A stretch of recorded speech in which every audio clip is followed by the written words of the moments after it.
being integral part of this institution. That has defined what we are today, and that defines what our democracy is today. This issue for which people are waiting with bated breath.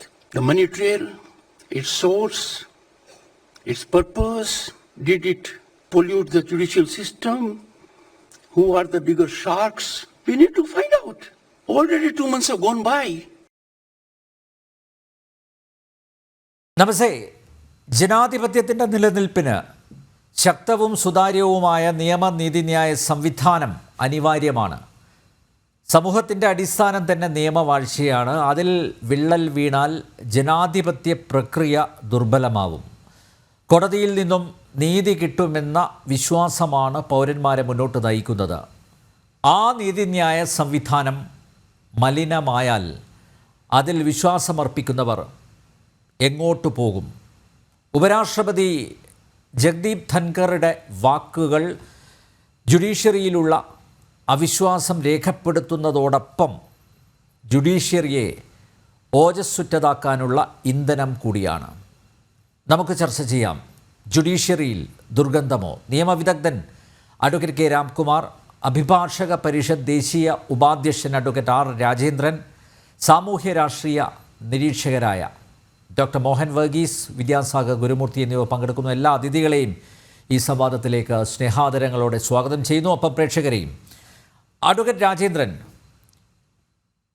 March 14 Delhi ഹൈക്കോടതി judge Yashwant വർമ്മയുടെ ഔദ്യോഗിക വസതിയിൽ നിന്നും കണക്കിൽപ്പെടാത്ത പണം പിടിച്ചെടുക്കുന്നത്.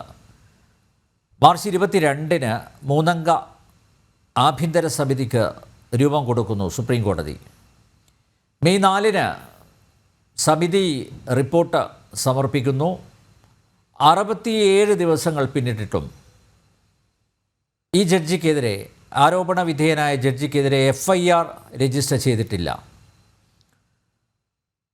ഉപരാഷ്ട്രപതി ജഗ്ദീപ് ധൻഖർ, അദ്ദേഹത്തിൻ്റെ വാക്കുകൾ ഞാൻ കടമെടുക്കുകയാണ്. We need to find out who are the biggest sharks എന്നാണ് അദ്ദേഹം ഇന്ന് ഡൽഹിയിൽ അദ്ദേഹം പങ്കെടുത്ത പരിപാടിയിൽ പറഞ്ഞത്. അതായത് ബിഗസ്റ്റ് ഷാർക്സിനെ, വൻ തിമിംഗലങ്ങളെ കണ്ടെത്തണമെന്ന് പറയുന്നത് ഭാരതത്തിൻ്റെ ഉപരാഷ്ട്രപതിയാണ്. എന്തുകൊണ്ടാവും FIR രജിസ്റ്റർ ചെയ്യാത്തത്? പൊതുസമൂഹത്തിന് ജുഡീഷ്യറിയിലുള്ള വിശ്വാസം തകരാൻ ഈ ഒരൊറ്റ സംഭവം ധാരാളമല്ലേ?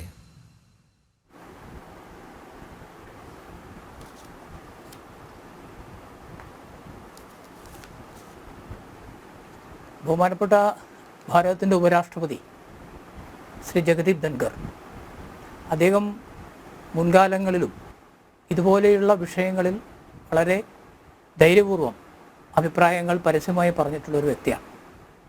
ഇപ്പോൾ ബഹുമാനപ്പെട്ട അനിൽ നമ്പ്യാർ സൂചിപ്പിച്ചതുപോലെ ഒരു ജനാധിപത്യ രാജ്യമെന്ന നിലയിൽ ഭാരതത്തിൻ്റെ നിലനിൽപ്പ് നമ്മുടെ സുതാര്യമായ ജുഡീഷ്യറിയുടെ പ്രവർത്തനത്തിൽ കൂടിയാണ്. നമ്മുടെ ഭരണഘടന തുടങ്ങുന്നത് തന്നെ we the people of India എന്ന് പറഞ്ഞിട്ടാണ്. എന്ന് പറഞ്ഞാൽ ഭാരതത്തിലെ അടിസ്ഥാനം, അല്ലെങ്കിൽ ഭാരതത്തിൽ പരമപ്രധാനം, അല്ലെങ്കിൽ ഭാരതത്തിലെ പരമോന്നത അധികാരം കുടികൊള്ളുന്നത് ഭാരതത്തിലെ ജനങ്ങളിലാണ്. ലോകത്തൊരു പക്ഷേ ഇത്തരത്തിലൊരു ഭരണഘടന വേറെ എവിടെ ഉണ്ടാവില്ല. ഒരു രാജ്യത്തെ ജനങ്ങൾ അവർക്ക് വേണ്ടി ഒരു ഭരണഘടന ഉണ്ടാക്കി അവർക്ക് തന്നെ സമർപ്പിക്കുന്നു. നമ്മുടെ ഭരണഘടനയിൽ വളരെ വ്യക്തമായി ഭരണഘടനയുടെ സ്തംഭങ്ങൾ, അല്ലെങ്കിൽ ജനാധിപത്യത്തെ താങ്ങി നിർത്തുന്ന സ്തംഭങ്ങൾ എന്ന നിലയിൽ ഭരണഘടനയിൽ വളരെ വ്യക്തമായി പറയുന്നുണ്ട് ജുഡീഷ്യറിയുടെയും എക്സിക്യൂട്ടീവിൻ്റെയും ലെജിസ്ലേച്ചറിൻ്റെയും റോളുകൾ. നിർഭാഗ്യവശാൽ ഇന്നിപ്പോൾ കണ്ടുവരുന്നത് ഒന്ന് മറ്റൊന്നിൻ്റെ അധികാരത്തിലേക്ക് കടന്നു കയറുന്ന ഒരു സാഹചര്യം നിർഭാഗ്യവശാൽ കണ്ടുവരുന്നു. ഇപ്പോൾ അങ്ങ് സൂചിപ്പിച്ചതുപോലെ ഡൽഹിയിൽ യശ്വന്ത് വർമ്മയുടെ ഭവനത്തിൽ തീപിടുത്തമുണ്ടാകുന്നു. ഒരു ജഡ്ജിയുടെ വീട്ടിൽ തീപിടുത്തമുണ്ടാകുന്ന സമയത്ത് കത്തി നശിക്കുന്നതിൻ്റെ കൂട്ടത്തിൽ കെട്ടുകണക്കിന് നോട്ടുകൾ ഉണ്ടാവുകയാണ്. ഒരു ജഡ്ജി, ഒരു ഹൈക്കോടതി ജഡ്ജി, ഇന്നും ഭാരതത്തിൽ ജനങ്ങൾക്ക് വിശ്വാസം നഷ്ടപ്പെട്ടിട്ടില്ലാത്ത ഒരു സംവിധാനമാണ് നമ്മുടെ ജുഡീഷ്യറി. ജനങ്ങൾ ഇപ്പോഴും വിശ്വസിക്കുന്നു നമ്മുടെ ജുഡീഷ്യറി കളങ്കരഹിതമാണ് നമ്മുടെ ന്യായാധിപന്മാർ കളങ്കരഹിതരാണ് എന്നിപ്പോഴും ജനങ്ങളിൽ നല്ലൊരു ശതമാനവും വിശ്വസിക്കുന്നു. ചുരുക്കം ചില ആൾക്കാരെ കുറിച്ച് അഭിപ്രായ വ്യത്യാസമുണ്ടെങ്കിൽ. അങ്ങനെയുള്ള സാഹചര്യത്തിലാണ് ജസ്റ്റിസ് യശ്വന്ത് വർമ്മയുടെ ഭവനത്തിൽ തീപിടുത്തമുണ്ടാകുന്നു. ആദ്യം അവിടെ എത്തിയ ആൾക്കാർ കണ്ട വാർത്തകൾ പുറത്തേക്ക് വരുന്നു. ഭാഗ്യവശാൽ അന്നത്തെ ചീഫ് ജസ്റ്റിസ് അതിനെ സംബന്ധിക്കുന്ന കാര്യങ്ങൾ പുറത്തുവിടാനുള്ള ധൈര്യവും തൻ്റെ ഇടവും കാണിച്ചു എന്നുള്ളത് സത്യത്തിൽ അഭിനന്ദനാർഹമാണ്. അതുകൊണ്ടാണ് ഒരു പക്ഷേ ഭാരതം ഇത് അറിഞ്ഞിട്ടുണ്ടാവുക. നമ്മുടെ നിയമ നീതിന്യായ സംവിധാനത്തിൽ ധാരാളം പുഴുക്കുത്തുകൾ ഉണ്ടായിരിക്കുന്നു എന്നുള്ളൊരു വസ്തുത നമുക്ക് നിഷേധിക്കാൻ കഴിയുന്നതല്ല. അതിന് മാറ്റമുണ്ടാകണം. ജനങ്ങൾക്ക് ജുഡീഷ്യറിയിലുള്ള വിശ്വാസം നഷ്ടപ്പെടാൻ പാടില്ല. അപ്പോൾ യശ്വന്ത് വർമ്മയെ സംബന്ധിച്ചിടത്തോളം അദ്ദേഹത്തെ ഭവനത്തിൽ തീപിടുത്തമുണ്ടായപ്പോൾ അനധികൃതമായി കണ്ട നോട്ടുകെട്ടുകളെക്കുറിച്ച് അന്വേഷിക്കുവാൻ വേണ്ടി ഏർപ്പെടുത്തിയ അന്വേഷണ സമിതി അങ്ങ് സൂചിപ്പിച്ചതുപോലെ റിപ്പോർട്ട് സമർപ്പിച്ചിട്ട് 4 ദിവസം, മെയ് 4 റിപ്പോർട്ട് സമർപ്പിച്ചു. ഇന്നിപ്പോൾ മെയ് 20 ആയിരിക്കുന്നു. നാളിതുവരെ ഒരു നടപടിയും ഉണ്ടായിട്ടില്ല. അദ്ദേഹം കുറ്റക്കാരനാണ് എന്ന നിലയിലാണ് റിപ്പോർട്ട് സമർപ്പിച്ചിട്ടുള്ളത് എന്നാണ് വാർത്തകൾ പുറത്തു വന്നിട്ടുള്ളത്. നമ്മുടെ നിയമത്തിൽ നേരത്തെ ഉണ്ടായിരുന്ന ഇന്ത്യൻ പീനൽ കോഡിലാണെങ്കിലും ഇപ്പോഴുള്ള ഭാരതീയ ന്യായ സംഹിത VNS-ലും പൊതുപ്രവർത്തകനെ കുറിച്ച് പറയുന്ന സ്ഥലത്ത് പബ്ലിക് സർവൻറ്റ് എന്ന് പറയുന്നതിൽ നേരത്തെ ഉണ്ടായിരുന്ന സെക്ഷൻ 21 എന്ന IPC-യിലെ വകുപ്പും BNS-ലെ സെക്ഷൻ 2 സബ്സെക്ഷൻ 28 അതിൽ പബ്ലിക് സർവൻറ്റ് എന്ന് പറയുന്നതിൽ എവരി ജഡ്ജ് എന്നാണ് പറയുന്നത്. എല്ലാ ജഡ്ജിമാരും സുപ്രീം കോടതിയിലെ ന്യായാധിപന്മാരടക്കം ഈ പറയുന്ന പൊതുപ്രവർത്തകൻ്റെ പൊതുജന സേവകൻ്റെ പരിധിയിൽ വരുന്നതാണ്. അപ്പം അങ്ങനെ വരുന്ന സമയത്ത് സ്വാഭാവികമായും ഇത്തരത്തിൽ വരവിൽ കവിഞ്ഞ സ്വത്തുണ്ടെങ്കിൽ അല്ലെങ്കിൽ എക്സ്പ്ലനേഷൻ നൽകാൻ കഴിയാത്ത, വിശദീകരണം നൽകാൻ കഴിയാത്ത തരത്തിൽ സ്വത്തുക്കൾ കണ്ടെത്തിയിട്ടുണ്ടെങ്കിൽ അത് അന്വേഷിക്കേണ്ടതാണ്. എന്തുകൊണ്ടാണ് FIR രജിസ്റ്റർ ചെയ്യാത്തത് എന്നുള്ളതിനെക്കുറിച്ച് ചോദിച്ചാൽ നേരത്തെ സുപ്രീം കോടതി തന്നെ 1991 Veeraswamy versus union of India എന്ന കേസിൽ ഇത് വളരെ വിശദമായി ഡിസ്കസ് ചെയ്തതാണ്. ന്യായാധിപന്മാരെ സംബന്ധിച്ച് ആ കേസിനകത്ത് സർദാർ വല്ലഭായ് പട്ടേൽ ഇന്ത്യൻ ജുഡീഷ്യറിയോട് പറഞ്ഞിട്ടുള്ള കാര്യങ്ങളെക്കുറിച്ചൊക്കെ വിശദമായി പ്രതിപാദിച്ചിട്ടുണ്ട്. നമ്മുടെ ന്യായാധിപ അല്ലെങ്കിൽ നമ്മുടെ നീതിന്യായ സംവിധാനത്തെക്കുറിച്ചിട്ട് വലിയ വിശ്വാസമാണ് ഭാരതത്തിൻ്റെ ഭരണഘടനാ നിർമ്മാതാക്കൾ അർപ്പിച്ചിരുന്നത്. നമ്മുടെ ജഡ്ജിമാർ അവർ സംശുദ്ധരായിരിക്കും എല്ലാ കാലത്തും എന്ന വിശ്വാസത്തിൻ്റെ അടിസ്ഥാനത്തിലാണ് പരമോന്നതമായ സ്ഥാനം കൽപ്പിച്ചു നൽകിയിട്ടുള്ളത്. പക്ഷേ ഇന്ന് കണ്ടുവരുന്ന പ്രവണത അങ്ങനെയല്ല എന്നുള്ളതാണ് ഇതൊക്കെ സൂചിപ്പിക്കുന്നത്. ഇപ്പോൾ യശ്വന്ത് വർമ്മയുടെ ഭവനത്തിൽ നോട്ടുകെട്ടുകൾ കണ്ടെത്തിയതാണെങ്കിലും മറ്റു പലതരത്തിലുള്ള ഒട്ടും അനഭിലഷണീയമല്ലാത്ത കാര്യങ്ങളിൽ ജഡ്ജിമാർ ഇടപെടുന്നതൊക്കെ നോക്കുമ്പോൾ നീതിന്യായ സംവിധാനത്തിൽ എവിടെയോ ചില പാളിച്ചകളുണ്ട്, പിഴവുകളുണ്ട് എന്ന് അനുമാനിക്കേണ്ടിയിരിക്കുന്നു. അതിലേറ്റവും പ്രധാനം ജഡ്ജിമാർ സ്വയം അവർ കൽപ്പിച്ചു കൂട്ടിയ ഒരു സിംഹാസനത്തിലിരിക്കുകയാണ്. ഞാനിത് പറയുന്നത് പൊതുജനങ്ങളുടെ ഒരു വിശ്വാസത്തെ, ഒരു ധാരണയെ സംബന്ധിച്ചാണ്. പലരും ചോദിക്കാറുണ്ട് എന്താണ് ഇങ്ങനെ. ഇപ്പോൾ അടുത്തിടെ ഉണ്ടായ ഒരു വിധിന്യായം നമുക്കറിയാം. തമിഴ്നാട് സർക്കാരും ഗവർണറും തമ്മിലുള്ള തർക്കത്തിൽ സുപ്രീം കോടതിയിലെ ഏറ്റവും ചെറിയ ബെഞ്ചാണ് 2-അംഗ ബെഞ്ച്. സുപ്രീം കോടതിയിൽ ജഡ്ജിമാർ 2-അംഗ ബെഞ്ചിലാണ് തുടങ്ങുന്നത്. ഏറ്റവും വിവാദമായ ഒരു വിഷയം, ഭരണഘടനയെ വിവക്ഷിക്കേണ്ടുന്ന ഒരു വിഷയം വന്ന സമയത്ത് അതൊരു ലാർജർ ബെഞ്ചിനോ ഭരണഘടനാ ബെഞ്ചിനോ വിടുന്നതിന് പകരം ഭരണഘടനയിൽ സുപ്രീം കോടതിക്കോ അല്ലെങ്കിൽ ജുഡീഷ്യറിക്ക് കൽപ്പിച്ചു നൽകിയിട്ട് അല്ലാത്തൊരു അധികാരം ഉപയോഗിച്ചുകൊണ്ട് പുറപ്പെടുവിച്ച വിധിന്യായം എന്ന് പറയുമ്പോൾ അതിൻ്റെ ദൂരവ്യാപകമായ ഫലങ്ങൾ എത്ര വലുതാണ് എന്ന് ഓർക്കേണ്ടതാണ് ആരാണെങ്കിലും. നമ്മുടെ ഭരണഘടന അനുസരിച്ച് പാർലമെൻറ്റോ നിയമസഭയോ പാസ്സാക്കുന്ന ബില്ലുകൾ നിയമമാകുന്നത് ഗവർണറുടെയോ രാഷ്ട്രപതിയുടെയോ ഒപ്പോടുകൂടിയാണ്. അപ്പോൾ തമിഴ്നാട് നിയമസഭ പാസ്സാക്കിയ ബില്ലുകൾ ഗവർണറുടെ ഒപ്പില്ലാതെ തന്നെ നിയമമാകുമെന്ന് പറയുമ്പോൾ ഭാവിയിൽ ആ ബില്ലുകളുടെ ഗതി എന്താകും എന്നുള്ളത് പരിശോധിക്കേണ്ടതാണ്. ആ ബില്ലുകളുടെ തലവിധി എന്തായി മാറും, അത് ചലഞ്ച് ചെയ്യപ്പെടുന്ന സമയത്ത് ആ നിയമങ്ങളുടെ സാങ്ക്ടിറ്റി എന്താണ്. അപ്പോൾ ഇത്തരത്തിൽ അതിർവരമ്പുകൾ ലംഘിക്കുന്ന തരത്തിലേക്ക് പോകുന്നു. അതേസമയം സ്വയം നിയന്ത്രണങ്ങൾക്ക് വിധേയമാകാൻ കോടതികൾ അല്ലെങ്കിൽ ന്യായാധിപന്മാർ മടിക്കുന്നു എന്ന് നാം സംശയിക്കേണ്ടിയിരിക്കുന്നു. കഴിഞ്ഞ സർക്കാർ, നരേന്ദ്രമോദി സർക്കാരിൻ്റെ തുടക്കത്തിൽ പാർലമെൻറ്റ് പാസ്സാക്കിയ നാഷണൽ ജുഡീഷ്യൽ അപ്പോയിൻമെൻറ്റ് ബിൽ നിയമം ഭരണഘടനാ ഭേദഗതിയോടുകൂടി പാസ്സാക്കിയതാണ്. പാർലമെൻറ്റിൽ എതിർപ്പില്ലാതെ ഐക്യകണ്ഠേന ആ നിയമം പാസ്സായി.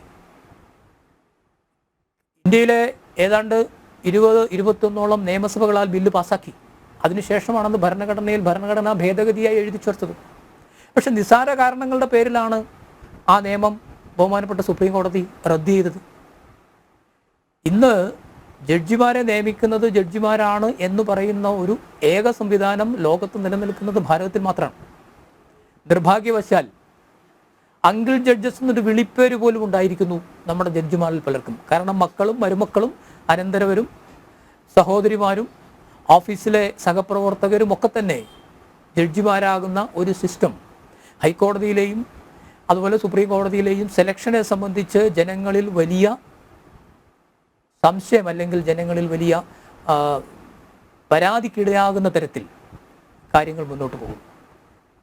ശരിക്കും യഥാർത്ഥത്തിൽ ഇന്ന് ബഹുമാനപ്പെട്ട നമ്മുടെ ഉപരാഷ്ട്രപതി പറഞ്ഞതുപോലെ ഒരു അക്കൗണ്ടബിലിറ്റി, ആ അക്കൗണ്ടബിലിറ്റി ഇല്ലായ്കയാണ് ഇന്ന് നമ്മുടെ ജുഡീഷ്യറി നേരിടുന്ന, പ്രത്യേകിച്ചും ഉന്നത നീതിന്യായപീഠത്തിൽ നേരിടുന്ന ഒരു പരാജയം എന്നാണ് എനിക്ക് തോന്നുന്നത്.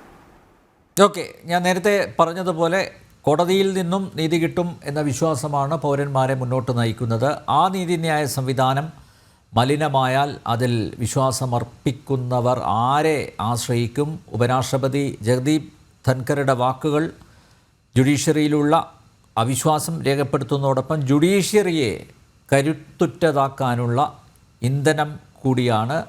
അതുകൊണ്ട് തന്നെയാണ് നമ്മൾ ചർച്ച ചെയ്യുന്നത് ജുഡീഷ്യറിയിൽ ദുർഗന്ധമോ. രാംകുമാർ സാർ, ജസ്റ്റിസ് യശ്വന്ത് വർമ്മയുടെ ഔദ്യോഗിക വസതിയിൽ നിന്നും കണ്ടെത്തിയ പണത്തിൻ്റെ ഉറവിടം എവിടെ നിന്ന് ഈ പണം ജുഡീഷ്യറിയെ മലിനമാക്കിയോ? ഇതിനൊക്കെ ഉത്തരം കിട്ടേണ്ടതല്ലേ? പൊതുസമൂഹം ഇതിൻ്റെ ഉത്തരം ആഗ്രഹിക്കുന്നില്ലേ? പക്ഷേ ഇപ്പോഴും ആ റിപ്പോർട്ടിന്മേൽ അടയിരിക്കുകയാണ്. 16 ദിവസം പിന്നിട്ടിരിക്കുന്നു. ആഭ്യന്തര സമിതി റിപ്പോർട്ട് നൽകിയ ശേഷം 16 ദിവസം പിന്നിട്ടിരിക്കുന്നു. ഇപ്പോഴും അതിൽ നടപടിയൊന്നുമില്ല. അതുകൊണ്ട് തന്നെയാണ് നമ്മുടെ ഉപരാഷ്ട്രപതി ഇന്ന് വീണ്ടും ജുഡീഷ്യറിയെ കടന്നാക്രമിച്ചത്.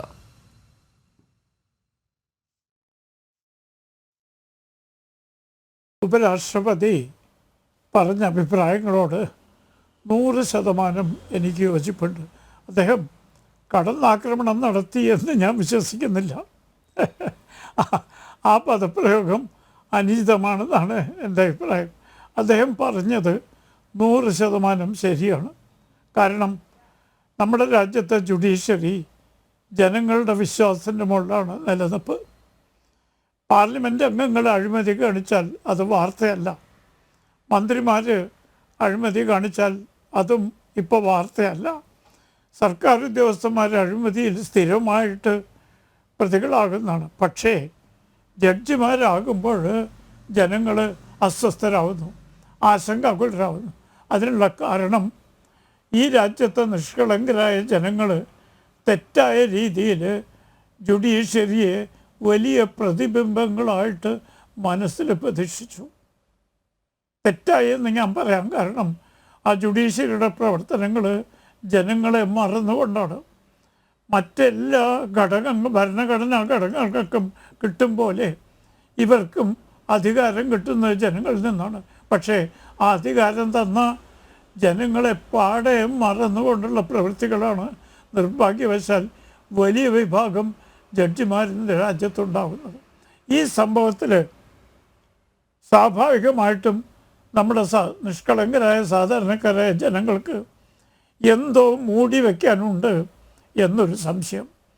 ജുഡീഷ്യറിയുടെ ഉന്നത തലത്തിലുള്ള ആളുകൾക്ക് ഇതിലെന്തൊക്കെയോ മറച്ചു വയ്ക്കാനുണ്ട് എന്നൊരു സംശയം സ്വാഭാവികമായിട്ടും ഉടലെടുത്തിട്ടുണ്ട്. അതിന് കാരണമുണ്ട്.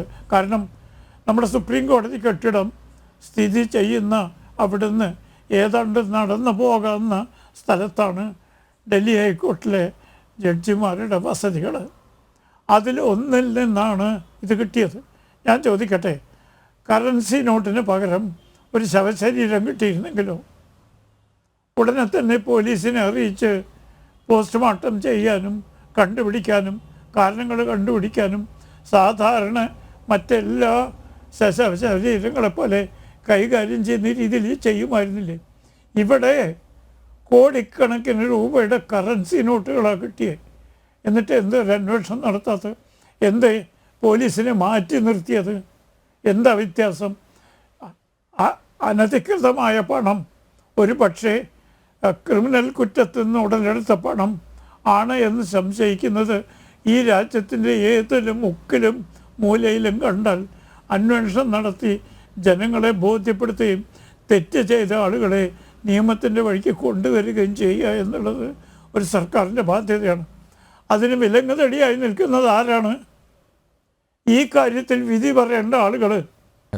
ഞാൻ വിനയപൂർവ്വം ചോദിക്കട്ടെ, ഒരു ഹൈക്കോടതി ജഡ്ജിയുടെ കാർ ഷെഡിൽ നിന്ന് കറൻസി നോട്ട് കിട്ടിയാൽ ഒരു കമ്മിറ്റി ഉണ്ടാക്കാൻ ഏത് നിയമമാണ് അധികാരം കൊടുക്കുന്നത്? സാധാരണ രീതിയിൽ മറ്റ് സംഭവങ്ങളെപ്പോലെ ഒരു FIR രജിസ്റ്റർ ചെയ്ത് ആ സ്ഥലത്ത് അധികാര പരിധിയിൽ വരുന്ന പോലീസ് സ്റ്റേഷൻ അന്വേഷിച്ച് വേണ്ട നടപടികൾ എടുക്കുന്നു. ഇതിലെന്താണ് ഒരു പ്രത്യേകത? ഇതിൽ പകരം അദ്ദേഹത്തെ ജൂനിയറായിട്ടുള്ള ജഡ്ജിമാരെ ഉൾപ്പെടുത്തിക്കൊണ്ട് ഒരു കമ്മിറ്റി രൂപീകരിച്ചു. അങ്ങനെ ഒരു കമ്മിറ്റി രൂപീകരിക്കാൻ ഈ രാജ്യത്ത് ഏത് നിയമത്തിൻ്റെ പിൻബലമാണുള്ളത്? സമ്മതിച്ചു. ആ കമ്മിറ്റി രൂപീകരിച്ചു. കമ്മിറ്റി അസാധാരണത്വം കണ്ടു, ക്രമക്കേട് കണ്ടു. ഇത് ആ പണം അദ്ദേഹത്തിന് ശരിയായ രീതിയിൽ കിട്ടിയതല്ല എന്ന മട്ടിലുള്ള കണ്ടെത്തലുകൾ കണ്ടു. എന്നിട്ട് എന്ത് ചെയ്തു? ഒരു FIR രജിസ്റ്റർ ചെയ്തോ? അപ്പോൾ ഇത് ഈ രാജ്യത്തെ നിഷ്കളങ്കരും ജുഡീഷ്യറി അമിതമായി ബഹുമാനിക്കുകയും ചെയ്യുന്ന ജനങ്ങളെ വഞ്ചിക്കലാണ് നിർഭാഗ്യവശാൽ നമ്മുടെ സുപ്രീം കോടതി ഭാഗത്തുണ്ടായത്. അല്ലെങ്കിൽ ഈ അസാധാരണമായ നടപടിക്രമം പാലിച്ച് കഴിഞ്ഞിട്ടും ആ കമ്മിറ്റി ക്രമക്കേടുണ്ട് എന്ന് കണ്ടിട്ടും എന്തുകൊണ്ട് ഡൽഹി പോലീസിനെ ഈ വിവരം അറിയിക്കുന്നില്ല? മറ്റെല്ലാ കേസുകളെയും പോലെ ഒരു FIR രജിസ്റ്റർ ചെയ്ത് അന്വേഷണം നടത്തി അഴിമതി നിരോധന നിയമത്തിൻ്റെ കുറ്റത്തിൽ വരുന്നതാണെങ്കിൽ അത്, അല്ലെങ്കിൽ PMLA മണി ലോണ്ടറിങ് ആണെങ്കിൽ അത്, അല്ലെങ്കിൽ അതുപോലെ തത്തുല്യമായ സാമ്പത്തിക കുറ്റങ്ങളാണെങ്കിൽ അത്, ആ ഏജൻസികളെ ഏൽപ്പിക്കുന്നതിന് പകരം ഈ അസാധാരണവും വളരെ സങ്കീർണവുമായൊരു നടപടിക്രമം പിന്തുടരുന്നതിൻ്റെ പിന്നിൽ എന്ത് ചെയ്ത അധികാരമാണ് പ്രവർത്തിച്ചതെന്ന് ഈ രാജ്യത്തെ ജനങ്ങളെ അറിയിക്കാൻ നമ്മുടെ സുപ്രീം കോടതിക്കും ജഡ്ജിമാർക്കും ബാധ്യതയുണ്ട്. കാരണം ജഡ്ജിമാർക്ക് മറ്റ് രണ്ട് ഘടകങ്ങളെപ്പോലെ തന്നെ ജനങ്ങളോട് കടപ്പാടുണ്ട്, ജനങ്ങളോട് കണക്ക് പറയേണ്ട ബാധ്യതയുണ്ട്. തങ്ങളുടെ ഓരോ പ്രവൃത്തികളും സംശുദ്ധമാണ് എന്ന് ജനങ്ങളെ ധരിപ്പിക്കാനുള്ള ബാധ്യത അവർക്കുണ്ട്. നേരത്തെ സൂചിപ്പിച്ചതുപോലെ അവർക്ക് ശമ്പളം കൊടുക്കുന്ന ജനങ്ങളാണ്, അവർക്ക് അധികാരം കൊടുക്കുന്ന ജനങ്ങളാണ്, അവരെ ആരാധിക്കുന്ന ജനങ്ങളാണ്, പ്രത്യേക പരിഗണന കൊടുക്കുന്ന ജനങ്ങളാണ്. മറ്റാർക്കുമില്ലാത്ത കോടതിയലക്ഷ്യ നിയമം ഈ ജഡ്ജിമാർക്ക് മാത്രം കൊടുക്കുന്നത് ഈ രാജ്യത്തെ ജനങ്ങളാണ്. അപ്പോൾ ആ ജനങ്ങളെ വിസ്മരിച്ചുകൊണ്ട് ജനങ്ങളുടെ സൃഷ്ടികർത്താക്കൾ, ജനങ്ങൾ സൃഷ്ടിച്ച ആളുകൾ ആ സ്രഷ്ടാവിനെ മറന്നുകൊണ്ട് പ്രവർത്തിക്കുന്നത് എന്ത് ജനാധിപത്യ രീതിയാണ്? ഞാൻ ചോദിക്കട്ടെ, പഞ്ചാബിലെ ഒരു വനിതാ ജഡ്ജിയുടെ വീട്ടിൽ ഇതുപോലെ കറൻസി നോട്ടുകൾ കണ്ട് കേസ് രജിസ്റ്റർ ചെയ്ത് കേസ് മുന്നോട്ട് പോയി. അവസാനം തെളിവില്ല എന്ന് പറഞ്ഞ് കഴിഞ്ഞ ഒരു മാസം മുമ്പാണ് അവരെ ഇതാക്കിയത്. ഈ ജഡ്ജിക്ക് എന്താണ് പ്രത്യേകത? അതും പ്രത്യേകിച്ച് ഞാൻ നേരത്തെ സൂചിപ്പിച്ചതുപോലെ നമ്മുടെ ബഹുമാനപ്പെട്ട സുപ്രീം കോടതി സ്ഥിതി ചെയ്യുന്ന തിലക് മാർക്കിൻ്റെ മൂക്കിൻ്റെ ചോട്ടിലുള്ളൊരു സ്ഥലം, നടന്നു പോകാവുന്ന സ്ഥലത്ത് ആണ് ഈ സംഭവം നടന്നത്. എന്നിട്ട് ഈ രാജ്യത്തെ ജനങ്ങളോട് എന്തുകൊണ്ട് എങ്ങനെ ഈ പൈസ ക്ഷമിക്കണം? ഈ ജഡ്ജി ഇപ്പോഴും സർവീസിലുണ്ടല്ലോ. അദ്ദേഹത്തെ ഡൽഹി ഹൈക്കോടതിയിൽ നിന്ന് സ്ഥലം മാറ്റി, അത്രയല്ലേ ഉണ്ടായിട്ടുള്ളൂ.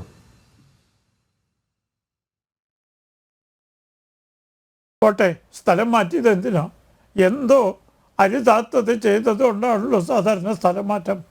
അല്ലെങ്കിൽ അദ്ദേഹം അലഹബാദിൽ നിന്ന് സ്ഥലം മാറി ഡൽഹിയിൽ വന്ന ആളാണ്. പിന്നെ ഡൽഹി ഹൈക്കോടതിയിൽ കുറച്ചുകൂടി ഉന്നത സ്ഥാനം വഹിക്കാൻ സാധ്യത ഉണ്ടായിരുന്ന ആളാണ്. അപ്പോൾ എന്തോ തെറ്റുണ്ടായിട്ടല്ലേ അദ്ദേഹത്തെ വീണ്ടും സ്ഥലം മാറ്റിയത്? ആ സ്ഥലം മാറ്റത്തോടു കൂടി എല്ലാ തെറ്റുകളും പുറത്തു എന്നാണ് ഈ രാജ്യത്ത് ജനങ്ങൾ മനസ്സിലാക്കേണ്ടത്. അപ്പോൾ ഞാൻ എൻ്റെ പരിമിതമായ നിയമപരിജ്ഞാനം വെച്ച് ഈ രാജ്യത്തെ നിയമം എല്ലാവർക്കും തുല്യമാണ്. ഒരു ഹൈവേ കൊള്ളക്കാരനും ഹൈക്കോടതി വക്കീലിനും ഈ രാജ്യത്തെ നിയമം ഒന്നാണ്. രണ്ടുപേരും തെറ്റ് ചെയ്താൽ ഇവിടുത്തെ നിയമവ്യവസ്ഥ അനുസരിച്ച് അവർക്ക് നടപടിക്രമങ്ങളുണ്ട്. ഒരു ഹൈക്കോടതി ജഡ്ജി ചെയ്താൽ നിയമം വളച്ചൊടിച്ചുകൊണ്ട് പോലീസ് നടപടിയെടുക്കുന്നതിനോ ക്രിമിനൽ നിയമപ്രകാരം നടപടിയെടുക്കുന്നതിനോ പകരം ഒരു സമിതിയെ വെച്ച് വെള്ളപൂശാനുള്ള സംരംഭം നടത്തുന്നത് എന്ത് പിൻബലത്തിൻ്റെ അടിസ്ഥാനത്തിലാണ്? സമീപകാലത്ത് നമ്മുടെ ജുഡീഷ്യറി പല വിചിത്രമായ വിധികളും പുറപ്പെടുവിച്ചിട്ടുണ്ട്. ജനങ്ങളെയും ഭരണഘടനയും പാടെ മറന്നുകൊണ്ടും രാഷ്ട്രപതിയുടെ പ്രത്യേക പരിരക്ഷ പോലും കണക്കിലാക്കാതെ അവരുടെ നടപടി അതൊക്കെ പോട്ടെ, അത് വിമർശന വിധേയമായിട്ടുണ്ട്, രണ്ടഭിപ്രായങ്ങളുണ്ട്. പക്ഷേ ഇത് വളരെ ഗൗരവമായൊരു കാര്യമാണ്. ഇതേപോലൊരു സംഭവം നമ്മുടെ മാന്യപ്രേക്ഷകരുടെ ഓർമ്മ ഒന്ന് വിട്ടുപോയിട്ടുണ്ടെങ്കിൽ ഞാൻ സൂചിപ്പിക്കുകയാണ്. 1991 മദ്രാസ് ഹൈക്കോടതിയുടെ ചീഫ് ജസ്റ്റിസ് ആയിരുന്ന വീരാസ്വാമി, ഈ വീരാസ്വാമിയുടെ മരുമകനാണ് വി രാമസ്വാമി, പഞ്ചാബിലെ വെള്ളിവടി കുപ്രസിദ്ധി നേടിയ വ്യക്തി. ആ വീരാസ്വാമിയുടെ കിടപ്പുമുറിയിൽ നിന്ന് തലയണവറയിൽ നിന്ന് കോടികളുടെ പണം കണ്ടെടുത്തു. പിടിച്ചപ്പോൾ അദ്ദേഹം എന്താ പറഞ്ഞെന്നറിയോ? മുഖ്യമന്ത്രി എന്നെ ഏൽപ്പിച്ചതാണ്. അവസാനം പ്രിവെൻഷൻ അഴിമതി നിരോധന നിയമം അനുസരിച്ച് കേസ് ചാർജ് ചെയ്തു. ആ കേസ് അദ്ദേഹം മദ്രാസ് ഹൈക്കോടതിയിൽ ചോദ്യം ചെയ്തു. 3 ജഡ്ജിമാർ കേസ് തള്ളി. അതിനെതിരെ സുപ്രീം കോടതിയിൽ വന്നു. സുപ്രീം കോടതി ഭൂരിപക്ഷ വിധി പ്രകാരം അദ്ദേഹത്തിനെതിരായ നടപടികൾ എടുക്കാം. പക്ഷേ ഒരു വ്യവസ്ഥ, ചീഫ് ജസ്റ്റിസിനെ അറിയിച്ചിട്ട് വേണം. ഏത് നിയമത്തിലാണുള്ളത്? അതിന് പകരം അദ്ദേഹം ഒരു വനിതാ സ്റ്റാഫിനോട് അപമര്യാദയായി പെരുമാറിയെങ്കിൽ ചീഫ് ജസ്റ്റിസിൻ്റെ അനുവാദം വേണോ? അല്ലെങ്കിൽ ശിപായിയെ മുഖത്തടിച്ചെങ്കിൽ അനുവാദം വേണോ? വേണ്ട. മറ്റ് അരുതാത്ത എന്തെങ്കിലും പ്രവൃത്തികൾ, മഹത്തായ പദവി, ഭരണഘടനാ പദവി വയ്ക്കുന്ന ഈ മകൾ വ്യക്തികളെ എന്ന് ജനം തെറ്റിദ്ധരിക്കുന്ന ആളുകളുടെ കയ്യിൽ നിന്ന് ഉണ്ടായാൽ ഉടനെ തന്നെ ചീഫ് ജസ്റ്റിസിൻ്റെ അനുമതി വേണം. അപ്പം മറ്റ് സാധാരണക്കാരനില്ലാത്ത പ്രത്യേകത ഈ ജഡ്ജിമാർക്ക് എവിടെ പറഞ്ഞിരിക്കുന്നത്? അതുകൊണ്ട് ഇത് വാസ്തവത്തിൽ നമ്മുടെ നിയമവ്യവസ്ഥയോടും ജനാധിപത്യത്തോടുമുള്ളൊരു വെല്ലുവിളിയാണ്. 100% ബഹുമാന്യനായ വൈസ് പ്രസിഡന്റ് പറഞ്ഞ അഭിപ്രായങ്ങളോട് ഞാൻ പരിപൂർണമായി യോജിക്കുന്നു. ഈ കാര്യത്തിൽ നമ്മുടെ ജുഡീഷ്യറിയുടെ സൽപ്പേര് കാര്യമായി കളങ്കം പറ്റിയിട്ടുണ്ട്. ഇത് ആദ്യത്തെ സംഭവമല്ല. ഞാൻ പറഞ്ഞ വീരാസ്വാമി സംഭവം, പിന്നീട് വി രാമസ്വാമി സംഭവം, പിന്നീട് കൽക്കട്ട ഹൈക്കോടതിയിൽ ഒരു പ്ലോട്ട് കിട്ടാൻ വേണ്ടി സ്റ്റേ വെക്കേറ്റ് ചെയ്ത് കൊടുത്ത സംഭവം, ജസ്റ്റിസ് ദിനകരൻ്റെ സംഭവം. ഇങ്ങനെ സംഭവങ്ങളുടെ ഘോഷയാത്ര ജുഡീഷ്യറിയുടെ സൽപ്പേരിനെ കളങ്കപ്പെടുത്തിക്കൊണ്ടിരിക്കുമ്പോൾ നിങ്ങൾ ഞങ്ങളെ ബഹുമാനിച്ചേ മതിയാകൂ എന്ന് ശടിച്ചു കഴിഞ്ഞാൽ ജനങ്ങൾക്ക് സ്വാഭാവികമായിട്ടും സംശയങ്ങളുണ്ടാവും. പല വിഗ്രഹങ്ങളും ഉടഞ്ഞുകൊണ്ടിരിക്കുകയാണ്. അതുകൊണ്ട് ജനവിശ്വാസത്തിൽ മാത്രം നിലനിൽക്കുന്ന ഒരു ജുഡീഷ്യറി ഞങ്ങളെ ബഹുമാനിക്കണം എന്ന് നിർബന്ധിച്ചതുകൊണ്ട് കിട്ടുന്ന ബഹുമാനമല്ല നമ്മുടെ ഭരണഘടന പ്രതീക്ഷിക്കുന്നത്. ബഹുമാനം ആർജിച്ച് കിട്ടേണ്ടതാണ്. അവരുടെ പ്രവൃത്തിയുടെ മഹത്വം കൊണ്ടും പരിശുദ്ധി കൊണ്ടും ആ ചെയ്യുന്ന സേവനം കൊണ്ടും ത്യാഗം കൊണ്ടുമാണ് നമ്മുടെ ജഡ്ജിമാരെ ജനങ്ങൾ ബഹുമാനിക്കേണ്ടത്. അല്ലാതെ നിങ്ങളെ ബഹുമാനിക്കാൻ ബാധ്യസ്ഥരാണ്, ഇല്ലെങ്കിൽ കോടതി ഇലക്ഷൻ നടപടിയെടുക്കും എന്ന് പറയുന്നത് ബലമല്ല, ബലഹീനതയാണ്. ഇന്നിപ്പോൾ ഏതാണ്ട് സ്ഥിതി അതാണ്. കോടതി ലക്ഷ്യമില്ലെങ്കിൽ കോടതികളെ ആരും ബഹുമാനിക്കില്ല എന്ന ആരാണ് എത്തിച്ചത്? ഇതിനകത്തുള്ള ആളുകളാണ്, പുറത്തുള്ള ആളുകളല്ല. നമ്മുടെ രാഷ്ട്രീയ കക്ഷികൾ പലപ്പോഴും മോശമായി ജഡ്ജിമാരെ അവർക്ക് വിധി എതിരാവുമ്പോൾ വിമർശിക്കാറുണ്ട്. അതൊക്കെ നിസ്സാര സംഭവങ്ങളാണ്. പക്ഷേ ജുഡീഷ്യറിയുടെ അകത്തു നിന്ന് വരുന്ന ഭീഷണി ജനങ്ങളെ വല്ലാതെ ആകുലരാക്കിയിട്ടുണ്ട്, ആശങ്കാകുലരാക്കിയിട്ടുണ്ട്, ആകാംക്ഷഭരിതരാക്കിയിട്ടുണ്ട്. ഞങ്ങൾക്ക് വിശ്വസിക്കാൻ പറ്റുന്ന ഏക സ്ഥാപനം ജുഡീഷ്യറിയാണ് എന്ന് ഞങ്ങൾക്കൊരു തെറ്റിദ്ധാരണ ഉണ്ടായിരുന്നു.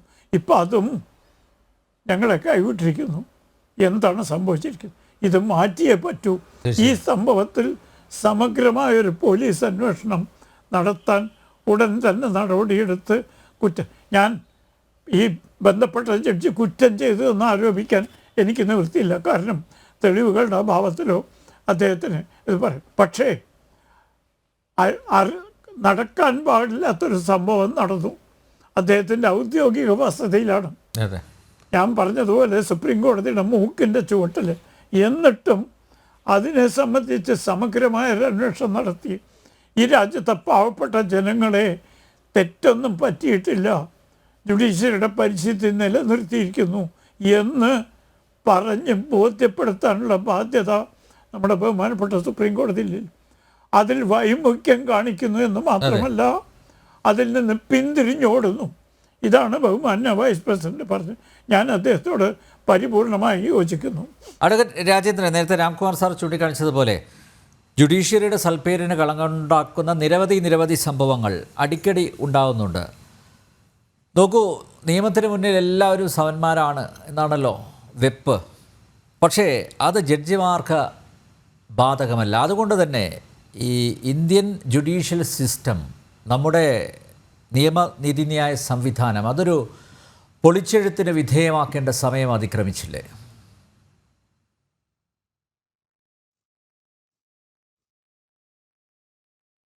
തീർച്ചയായിട്ടും. ഇപ്പോൾ രാംകുമാർ സാർ സൂചിപ്പിച്ചല്ലോ, ഇന്ത്യയിലെ ജനങ്ങൾ വിശ്വാസം അർപ്പിച്ചിട്ടുള്ള ഒരു സംവിധാനമാണ് നമ്മുടെ നിയമനീതിന്യായ സംവിധാനം. ആ സംവിധാനത്തിനുള്ളിലാണ് ഇന്ന് പുഴുക്കുത്തുകൾ വീണിരിക്കുന്നതും ജനങ്ങൾക്ക് ആശങ്കയുണ്ടായിരിക്കുന്നതും. ഇപ്പോൾ അദ്ദേഹം നേരത്തെ ഞാൻ സൂചിപ്പിച്ചതുമായ വീരസ്വാമി കേസ്, ഇന്ന് ബഹുമാനായ ഉപരാഷ്ട്രപതി പറഞ്ഞത് ആ വിധിന്യായം പൊളിച്ചെഴുതണമെന്നാണ്. കാരണം ആ കേസിലാണ് സുപ്രീം കോടതിയിലെ 4 ജഡ്ജിമാരുടെ ബെഞ്ച് ഇത്തരത്തിലൊരു വിഷയം വന്നു കഴിഞ്ഞാൽ FIR രജിസ്റ്റർ ചെയ്യണമെങ്കിൽ അനുമതി വേണമെന്ന തരത്തിൽ വിധിന്യായം പുറപ്പെടുവിച്ചത്. അതിൻ്റെ കൂടി പശ്ചാത്തലത്തിലാണ് കേസ് രജിസ്റ്റർ ചെയ്യുന്നതിന് തടസ്സം അല്ലെങ്കിൽ മടി കാണിച്ചു നിൽക്കുന്നത്. അതുകൊണ്ടാണ് ബഹുമാനപ്പെട്ട ഉപരാഷ്ട്രപതി പറഞ്ഞത് ആ വിധിന്യായം പൊളിച്ചെഴുതണം. ജഡ്ജിമാർ അവർക്കിഷ്ടപ്പെട്ട തരത്തിലൊരു ലാവണം വളച്ചെടുത്തിരിക്കുന്നു എന്നുള്ളതിൽ യാതൊരു തർക്കവുമില്ല. ജസ്റ്റിസ് വർമ്മയുടെ വീട്ടിൽ നിന്ന് പണം കണ്ടെത്തിയ വിഷയം മാത്രമല്ല, നേരത്തെ രാംകുമാർ സാർ സൂചിപ്പിച്ചതുപോലെ പുറത്തു വന്നതും പുറത്തു വരാത്തതുമായ നിരവധി വിഷയങ്ങളുണ്ട്. ഞാൻ നേരത്തെ സൂചിപ്പിച്ചല്ലോ, തമിഴ്നാട്ടിലെ ഗവർണറുമായി ബന്ധപ്പെട്ട് തമിഴ്നാട് സർക്കാരിൻ്റെ കേസ് സുപ്രീം കോടതി എന്ത് അധികാരത്തിൻ്റെ പുറത്താണ് ഭരണഘടന കൽപ്പിച്ചു നൽകാത്തൊരു അധികാരം എടുത്ത് ബലപ്രയോഗത്തിലൂടെ എടുക്കുകയാണ്. ഞങ്ങളാണ് ഇതിൻ്റെ എല്ലാം പരമാധികാരികളെന്നൊരു ധാരണയിൽ. അതുകൊണ്ടാണ് രാഷ്ട്രപതി ചോദിച്ച 14 ചോദ്യങ്ങളിൽ ആദ്യത്തെ ചോദ്യം ഭരണഘടനാ ദത്തമല്ലാത്ത ഇത്തരത്തിലുള്ളൊരു അധികാരം കൈയാളിതിൻ്റെ പിറകിലുള്ള ഉദ്ദേശം അല്ലെങ്കിൽ അതിൻ്റെ കാരണം എന്താണ് എന്നതാണ് ആ രാഷ്ട്രപതി സുപ്രീം കോടതിയോട് ചോദിച്ചിരിക്കുന്ന ചോദ്യങ്ങളിലെ ആദ്യത്തെ ചോദ്യം. ഇവിടെ ജനങ്ങളാണ് പരമാധികാരികളെന്ന് പറയുന്ന സമയത്ത് ആ ജനങ്ങളുടെ വിശ്വാസം വീണ്ടെടുക്കാൻ വേണ്ടി എല്ലാവർക്കും ഭരണഘടനാദത്തമായ അധികാരങ്ങൾ, അവകാശങ്ങൾ കൈയാളുന്ന എല്ലാവർക്കുമുണ്ട്. അതാണ് ഇന്ന് ഉപരാഷ്ട്രപതി പറഞ്ഞ ഒരു വാക്ക് അക്കൗണ്ടബിലിറ്റിയെ സംബന്ധിച്ചിട്ടാണ്. ഇവിടെ നമ്മുടെ ഇപ്പോൾ രാംകുമാർ സാറ് സൂചിപ്പിച്ചതുപോലെ മന്ത്രിമാർ, MP-മാർ, MLA-മാർ അവരൊക്കെ അഴിമതി നടത്തിയാൽ അല്ലെങ്കിൽ തെറ്റു ചെയ്താൽ അവർക്കെതിരെ കേസ് രജിസ്റ്റർ ചെയ്യുവാൻ, നടപടിയെടുക്കുവാനുള്ള ഒരു സംവിധാനമുണ്ട് ഇവിടെ. അത്തരത്തിലൊരു സംവിധാനത്തിന് ഒരു കാലതാമസം ഉണ്ടായാൽ അതിൻ്റെ പേരിൽ നമുക്കറിയാം, പലപ്പോഴും പല കേസുകളും കോടതികളിൽ വരുന്ന സമയത്ത് ജഡ്ജിമാർ ബെഞ്ചിലിരുന്നു കൊണ്ട് പറയുന്ന കമൻറ്റുകൾ, ആ കമൻറ്റുകൾ പലപ്പോഴും മാധ്യമങ്ങൾ വലിയ ആഘോഷങ്ങളാക്കാറുണ്ട്. സത്യത്തിൽ ആ കമൻറ്റ് പറയുന്നത് ഗാലറിക്ക് വേണ്ടി കളിക്കുക എന്ന് പറയും. അത്തരത്തിലൊരു കളി നടത്താറുണ്ട്. പക്ഷേ അവരുടെ സ്വന്തം കാര്യം വരുന്ന സമയത്ത് ഇതൊക്കെ മറക്കുന്നു എന്നുള്ളതാണ് ഇന്ന് കണ്ടുവരുന്നൊരു വസ്തുത. അവരുടെ ഒരു വിഷയത്തിലേക്ക് വരുന്ന സമയത്ത് അവരുടേതായ ഒരു ലോകം വളച്ചെടുക്കുകയാണ്.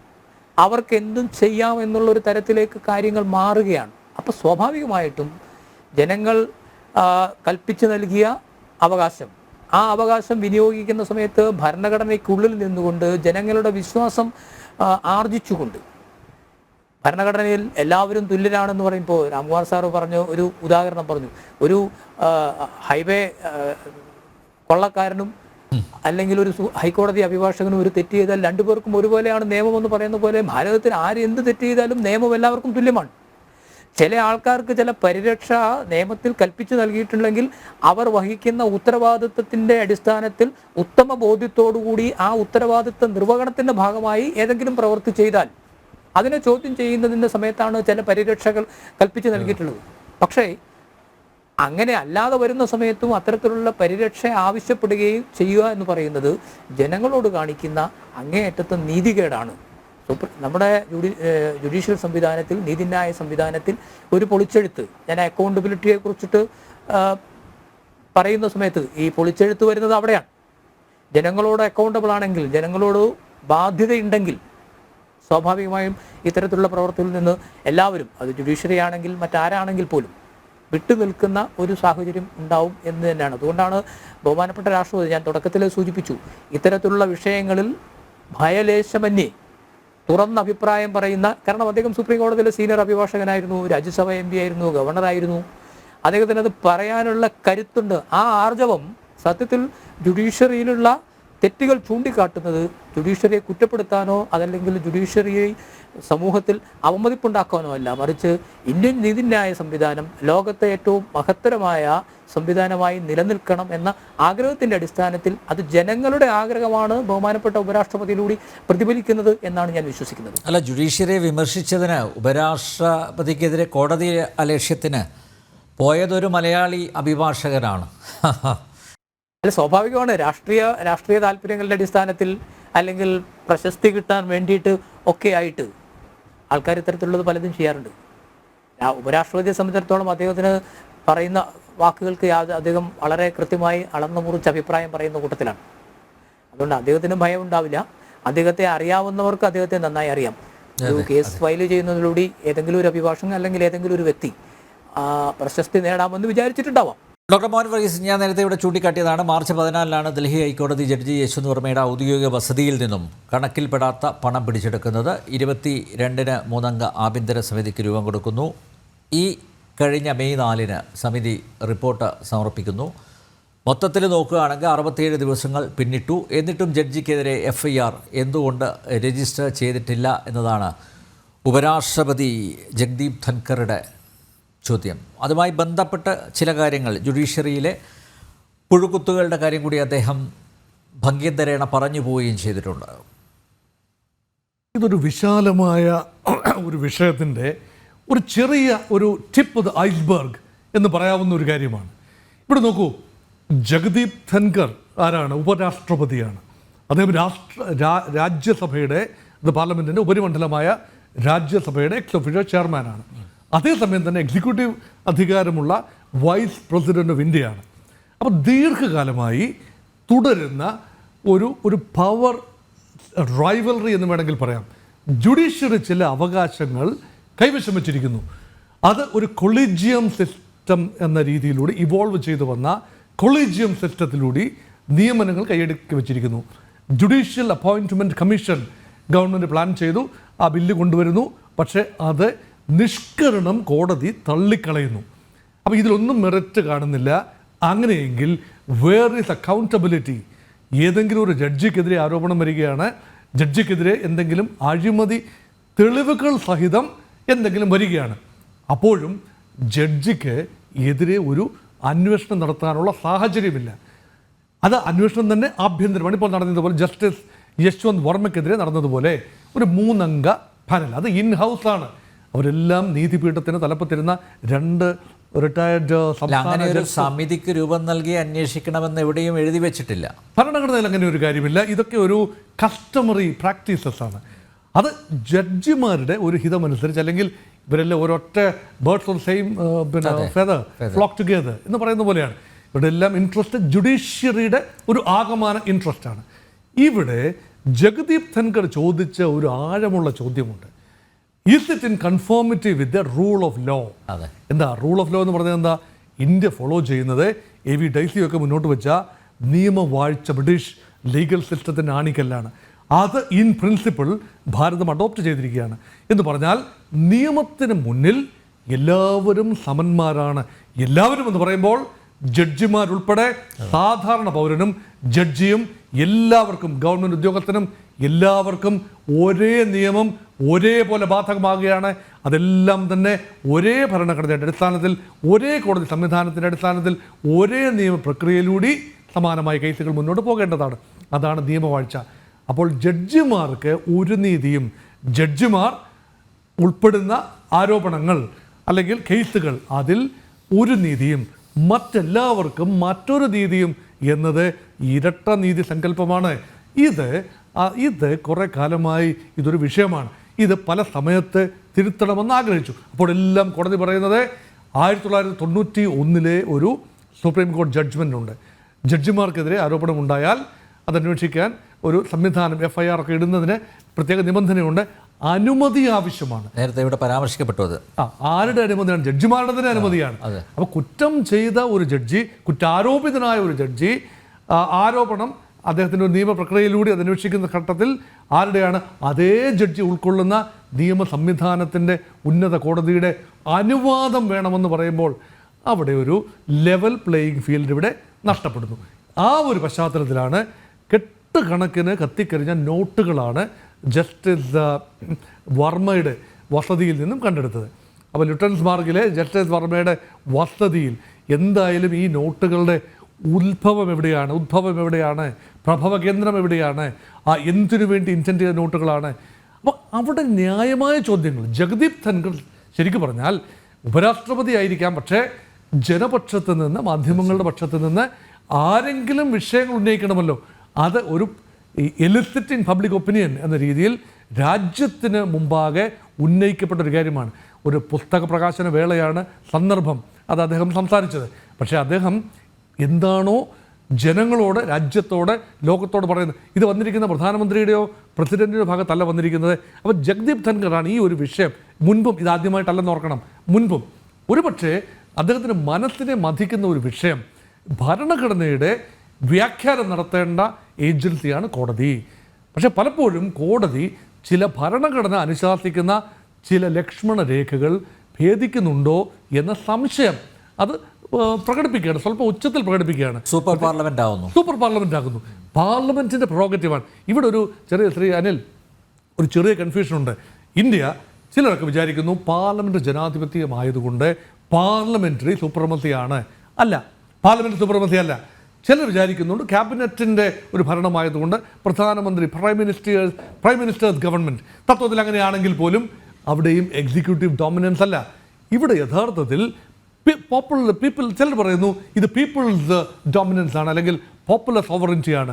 അവിടെയും അല്ല, മറിച്ച് ദിസ് ഈസ് കോൺസ്റ്റിറ്റ്യൂഷണൽ സുപ്രമസി. ഭരണഘടനയാണ് എല്ലാം. കോടതി എന്ന് പറയുന്നത് ഭരണഘടനയുടെ ഒരു ഇൻ്റർപ്രറ്റർ മാത്രമാണ്. ഭരണഘടനയെ കണ്ണിലെ കൃഷ്ണമണി പോലെ കാത്തു സൂക്ഷിക്കേണ്ട സംവിധാനമാണ് കോടതി.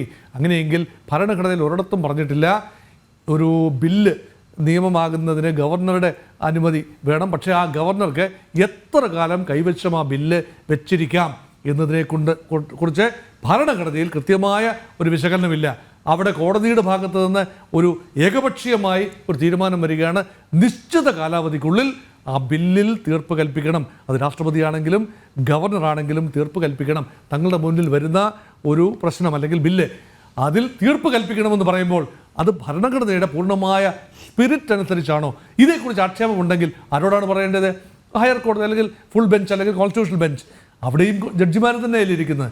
അതുകൊണ്ട് ജഡ്ജിമാരുടെ കാര്യം വരുമ്പോൾ, ജഡ്ജിമാരുൾപ്പെട്ട അഴിമതി ആരോപണങ്ങൾ, ജഡ്ജിമാരുമായി ബന്ധപ്പെട്ട കാര്യങ്ങൾ വരുമ്പോൾ ഉന്നത നീതിപീഠം നിയമിക്കുന്ന അന്വേഷണ കമ്മീഷൻ, ഇൻ ഹൗസ് ഇൻവെസ്റ്റിഗേഷൻ സ്വീകാര്യമല്ല എന്ന് കാറ്റഗോറിക്കായി പറഞ്ഞു വെക്കുകയാണ് ശ്രീ അനിൽ. അപ്പോൾ അവിടെയാണ് ഒരു രാജ്യവ്യാപകമായ ഒരു ഡിബേറ്റ്. ഇനിയും ഇതൊരു കഥാതന്തു മാത്രമാണ്, ഇതേക്കുറിച്ചൊരു ഡിബേറ്റ് ഇനിയും ഉണ്ടാക്കണം. അവിടെയാണ് ജുഡീഷ്യൽ അപ്പോയിൻമെൻറ്റ് കമ്മീഷൻ ഒരിക്കൽ കൂടി പൊടിതട്ടിയെടുക്കേണ്ടി വരുമോ?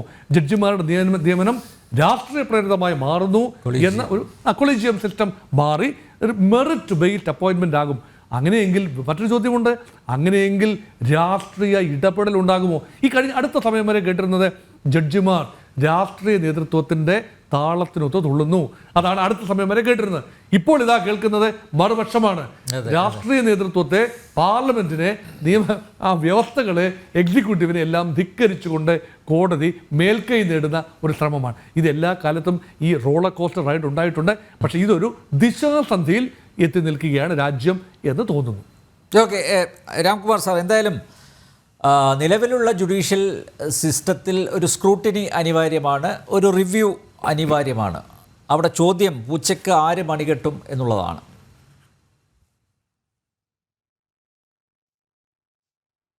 ഇവിടെ ഒരു സുപ്രധാന കാര്യം നമ്മൾ ശ്രദ്ധിക്കേണ്ടതുണ്ട്.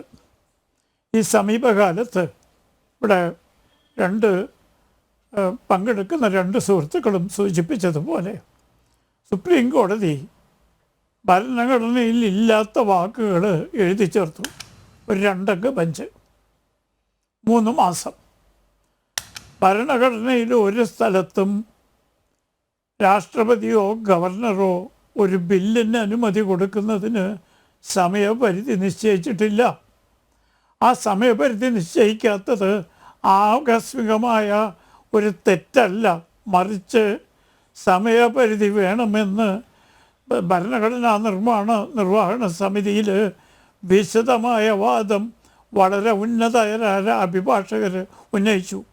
അതിന് മറുപടിയായിട്ട് ഡോക്ടർ അംബേദ്കർ പറഞ്ഞു, അങ്ങനെ ഒരു സമയപരിധി വയ്ക്കുന്നത് പ്രവർത്തനത്തെ ബാധിക്കും, ഭരണഘടനയുടെ സുഗമമായ പ്രവർത്തനത്തെ ബാധിക്കും, അതുകൊണ്ട് പാടില്ല.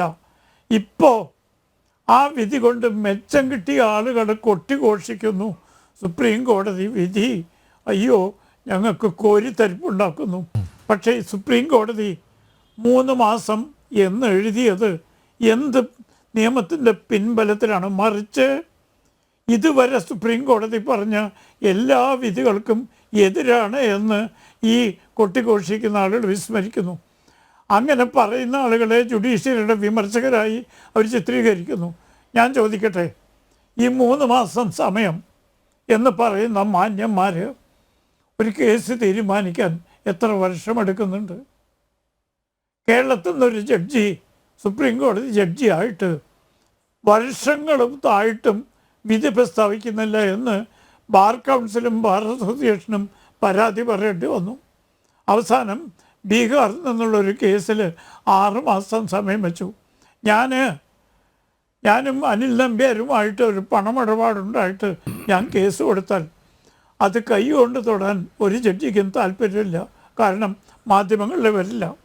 മറിച്ച് ഞാൻ ചർച്ചക്കിടയിൽ അനിൽ നമ്പ്യാരുടെ മുഖത്തടിച്ചൊരു കേസ് വന്നാൽ അത് ജഡ്ജിമാർക്ക് വലിയ താല്പര്യമാണ്. മാധ്യമ സ്വാതന്ത്ര്യം അപകടത്തിലായിരിക്കുന്നു, ചർച്ചയ്ക്ക് വരുന്നവരും മാന്യമായി പെരുമാറണം, അങ്ങനെ കൊട്ടിഘോഷി. അത് 1 മാസത്തിനകം ആ കേസ് തിരിഞ്ഞ്, കാരണം മാധ്യമ ശ്രദ്ധ ആകർഷിക്കും.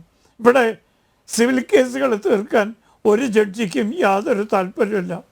ഒരു സിവിൽ കേസിൻ്റെ ആയുസ് ഞാൻ പറഞ്ഞാൽ നിങ്ങൾ വിശ്വസിക്കില്ല, ഏറ്റവും ചുരുങ്ങിയത് 20 കൊല്ലമാണ്.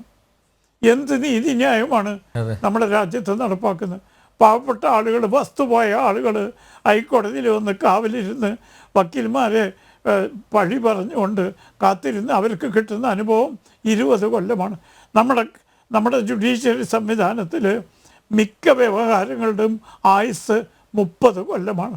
ഈ 30 കൊല്ലം വെച്ച് അതിനൊരു പ്രതിവിധിത്തെ കാണാത്ത ആളുകളാണ് 3 മാസം രാഷ്ട്രപതിയോട് പറയുന്നത്. അതോ രാഷ്ട്രപതിയോട് അങ്ങനെ പറയാൻ പാടില്ല എന്ന് ഭരണഘടനയിലെ 341 അനുച്ഛേദ പ്രകാരം അവർക്ക് സംരക്ഷണമുണ്ട്, ഗവർണർക്കും രാഷ്ട്രപതിക്കും. എന്നിട്ടും ആ സംരക്ഷണം എന്ന അനുച്ഛേദത്തെ മറികടന്നുകൊണ്ട് 3 മാസം എന്ന് എഴുതി ചേർത്തിരിക്കുന്നു.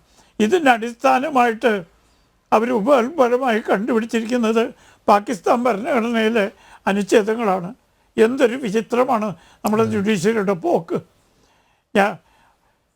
30 കൊല്ലം ഒരു വ്യവഹാരം നടത്തി സ്വത്തും ആരോഗ്യവും ആയുസ്സും കളയുന്ന ഒരു വ്യവഹാരി സമൂഹം നിലനിൽക്കുന്ന ഒരു രാജ്യത്താണ് നമ്മുടെ സുപ്രീം കോടതി കൽപ്പിക്കുന്നത് രാജ്യത്തെ ഏറ്റവും വലിയ പൗരൻ, അദ്ദേഹം വെറുതെ ഇരിക്കുകയല്ല, 100,000 ചുമതലകളുണ്ട് രാഷ്ട്രപതി ഭവനിൽ ഇരിക്കുന്ന രാഷ്ട്രപതിക്ക്. ജനങ്ങളുടെ ഒരുപാട് കാര്യങ്ങളുണ്ട്. 3 മാസത്തിനകം ചെയ്തിട്ടില്ലെങ്കിൽ അത് ബില്ലായി മാറും. എന്തൊരു വിരോധാഭാസമാണ്! ഇതിൽ പരം ധിക്കാരമായ ഒരു കടന്നുകയറ്റം അടുത്ത കാലത്തൊന്നും ജുഡീഷ്യറിയുടെ ഭാഗത്തുനിന്ന് കാണുന്നില്ല. രാഷ്ട്രീയ നേട്ടമുണ്ടായ ആളുകൾ ഒഴിച്ച് ബാക്കി ആരും ഇതുപോലത്തെ ഒരു സമീപനത്തിന് അനുകൂലമായ നിലപാടെടുക്കും എന്ന് ഞാൻ വിശ്വസിക്കുന്നില്ല. കാരണം നമുക്ക് പരമപ്രധാനം നമ്മുടെ ഭരണഘടനയാണ്. ഈ രാജ്യത്തെ കോടാനുകോടി ജനങ്ങളുടെ ആത്മാവും അന്തസ്സും ആഭിജാത്യവും നിലനിർത്തുന്ന ആഗ്രഹങ്ങളും ആശയങ്ങളും നിലനിർത്തുന്ന ഒരു മഹത്തായ ഗ്രന്ഥമാണ് നമ്മുടെ ഭരണഘടന. ആ ഭരണഘടനയാണ് രാജ്യത്തെ ഏറ്റവും വലിയ ജഡ്ജിമാരല്ല. ആ ഭരണഘടനയിൽ ഇല്ലാത്ത വാക്കുകൾ എഴുതി ചേർക്കാൻ നിയമനിർമ്മാണം ജനപ്രതിനിധികൾക്ക് മാത്രമാണ്. ആ ജനപ്രതിനിധികളുടെ ചുമതല ഞങ്ങൾ നിർവഹിക്കുന്നു എന്ന് ആരെങ്കിലും പറഞ്ഞാൽ അത് ഭരണഘടനാ വിരുദ്ധമാണ്. അതുകൊണ്ട് ആ പ്രവണത കാണിച്ച നീതിന്യായ സംവിധാനത്തിൽ ഇതുപോലത്തെ പാളിച്ചകൾ വരുന്നതിൽ ഇന്ന് ജനങ്ങൾക്ക് അത്ഭുതം നഷ്ടപ്പെട്ടു പോയിരിക്കുന്നു. ജുഡീഷ്യറിയെ സംബന്ധിച്ചിടത്തോളം ഇതൊക്കെ സാധാരണ സംഭവങ്ങളാണ് എന്നൊരു തോന്നൽ ജനങ്ങൾക്ക് വന്നിരിക്കുന്നു. നഷ്ടമാർക്കാണ്? എല്ലാ മാസവും ഭീമമായ ശമ്പളം കിട്ടുന്ന ജഡ്ജിമാർക്കല്ല, സർക്കാർ ജീവനക്കാരെ പോലെ DA വാങ്ങുന്ന ശമ്പളക്കാർക്കല്ല. നഷ്ടം വരുന്നത് ഇവിടുത്തെ പാവപ്പെട്ട വ്യവഹാരികൾക്കാണ്. അവർക്ക് പോകാൻ വേറെ സ്ഥലമില്ല. മറ്റെല്ലാ വാതിലുകളും അടഞ്ഞ ശേഷമാണ് അവസാനത്തെ ആശ്രയം എന്ന് പറഞ്ഞ് നീതിന്യായ സംവിധാനത്തിൽ വരുന്നത്. അവിടെ 30 കൊല്ലക്കാലം കയ്യിലിരുന്ന കാശും വസ്തുവും അന്തസ്സും അഭിമാനവും നഷ്ടപ്പെടുന്ന രീതി ഉണ്ടാകുന്നത് സാധാരണ ജനങ്ങൾക്ക് സഹിക്കാനാവുമോ? ഇതൊന്നും ഇവിടെ ചോദിക്കാൻ ആളില്ല. ചോദിച്ചാൽ കോടതി അലക്ഷ്യം എന്ന വജ്രായുധം എടുക്കും. കോടതി അലക്ഷ്യം ഒരു പരിചയമായിട്ടാണ് നമ്മുടെ ഭരണഘടനാകർത്താക്കൾ വിവക്ഷിച്ചിരിക്കുന്നത്. പക്ഷേ ഇവിടെ ഉപയോഗിക്കുന്നത് വാളായിട്ടാണ്. അത് വളരെ വളരെ ദുഃഖകരമായൊരു സ്ഥിതിയാണ്. ഈ രാജ്യത്തെ ജനങ്ങളും മാധ്യമപ്രവർത്തകരും പൊതുപ്രവർത്തകരും അഭിഭാഷകരും നമ്മുടെ ഉപരാഷ്ട്രപതി പറഞ്ഞ അഭിപ്രായങ്ങൾ ഏറ്റു പറഞ്ഞുകൊണ്ട് ഈ മഹത് സ്ഥാപനത്തെ ഒന്ന് ശുദ്ധീകരിക്കാനും നവീകരിക്കാനും ജനവിശ്വാസം വീണ്ടെടുക്കാനും ഇനിയെങ്കിലും പരിശ്രമിച്ചില്ലെങ്കിൽ ജനങ്ങളുടെ അവസാനത്തെ ആശ്രയമായ ജുഡീഷ്യറി തകർച്ചയിലേക്ക് നീങ്ങും. അഡ്വക്കേറ്റ് രാജേന്ദ്രൻ, ജുഡീഷ്യറി കറപ്റ്റാണ് എന്നുള്ളൊരു പൊതുബോധം ഇപ്പോൾ നിലനിൽക്കുന്നുണ്ട്. അപ്പോൾ നേരത്തെ രാംകുമാർ സാർ പറഞ്ഞതുപോലെ ഈ ശുദ്ധീകരണം എവിടെ നിന്ന് ആരംഭിക്കും എന്നുള്ളതാണ്. അത് സ്വയം ശുദ്ധീകരണം തന്നെ ആയിരിക്കണ്ടേ? നോക്കൂ, ഇപ്പോൾ ഉയർന്നു വന്നിരിക്കുന്ന വലിയൊരു ആവശ്യം, അതായത് ജഡ്ജിമാർ അവരുടെ അസറ്റ്സ് ഡിക്ലെയർ ചെയ്യണം എന്നുള്ളതാണ്. രാഷ്ട്രീയ നേതാക്കന്മാരൊക്കെ അങ്ങനെ ചെയ്യുന്നുണ്ട്. ഇപ്പോൾ സ്വാഭാവികമായി ജഡ്ജിമാരും അവരുടെ സ്വത്തുവകകൾ എത്രയുണ്ട് എന്ന് പൊതുസമൂഹത്തെ അറിയിക്കേണ്ടതല്ലേ? അപ്പോൾ പൂർണ്ണമായും ഒരു ശുദ്ധീകരണ പ്രക്രിയയിൽ ജുഡീഷ്യറി തന്നെ സ്വയം മാറേണ്ടതല്ലേ?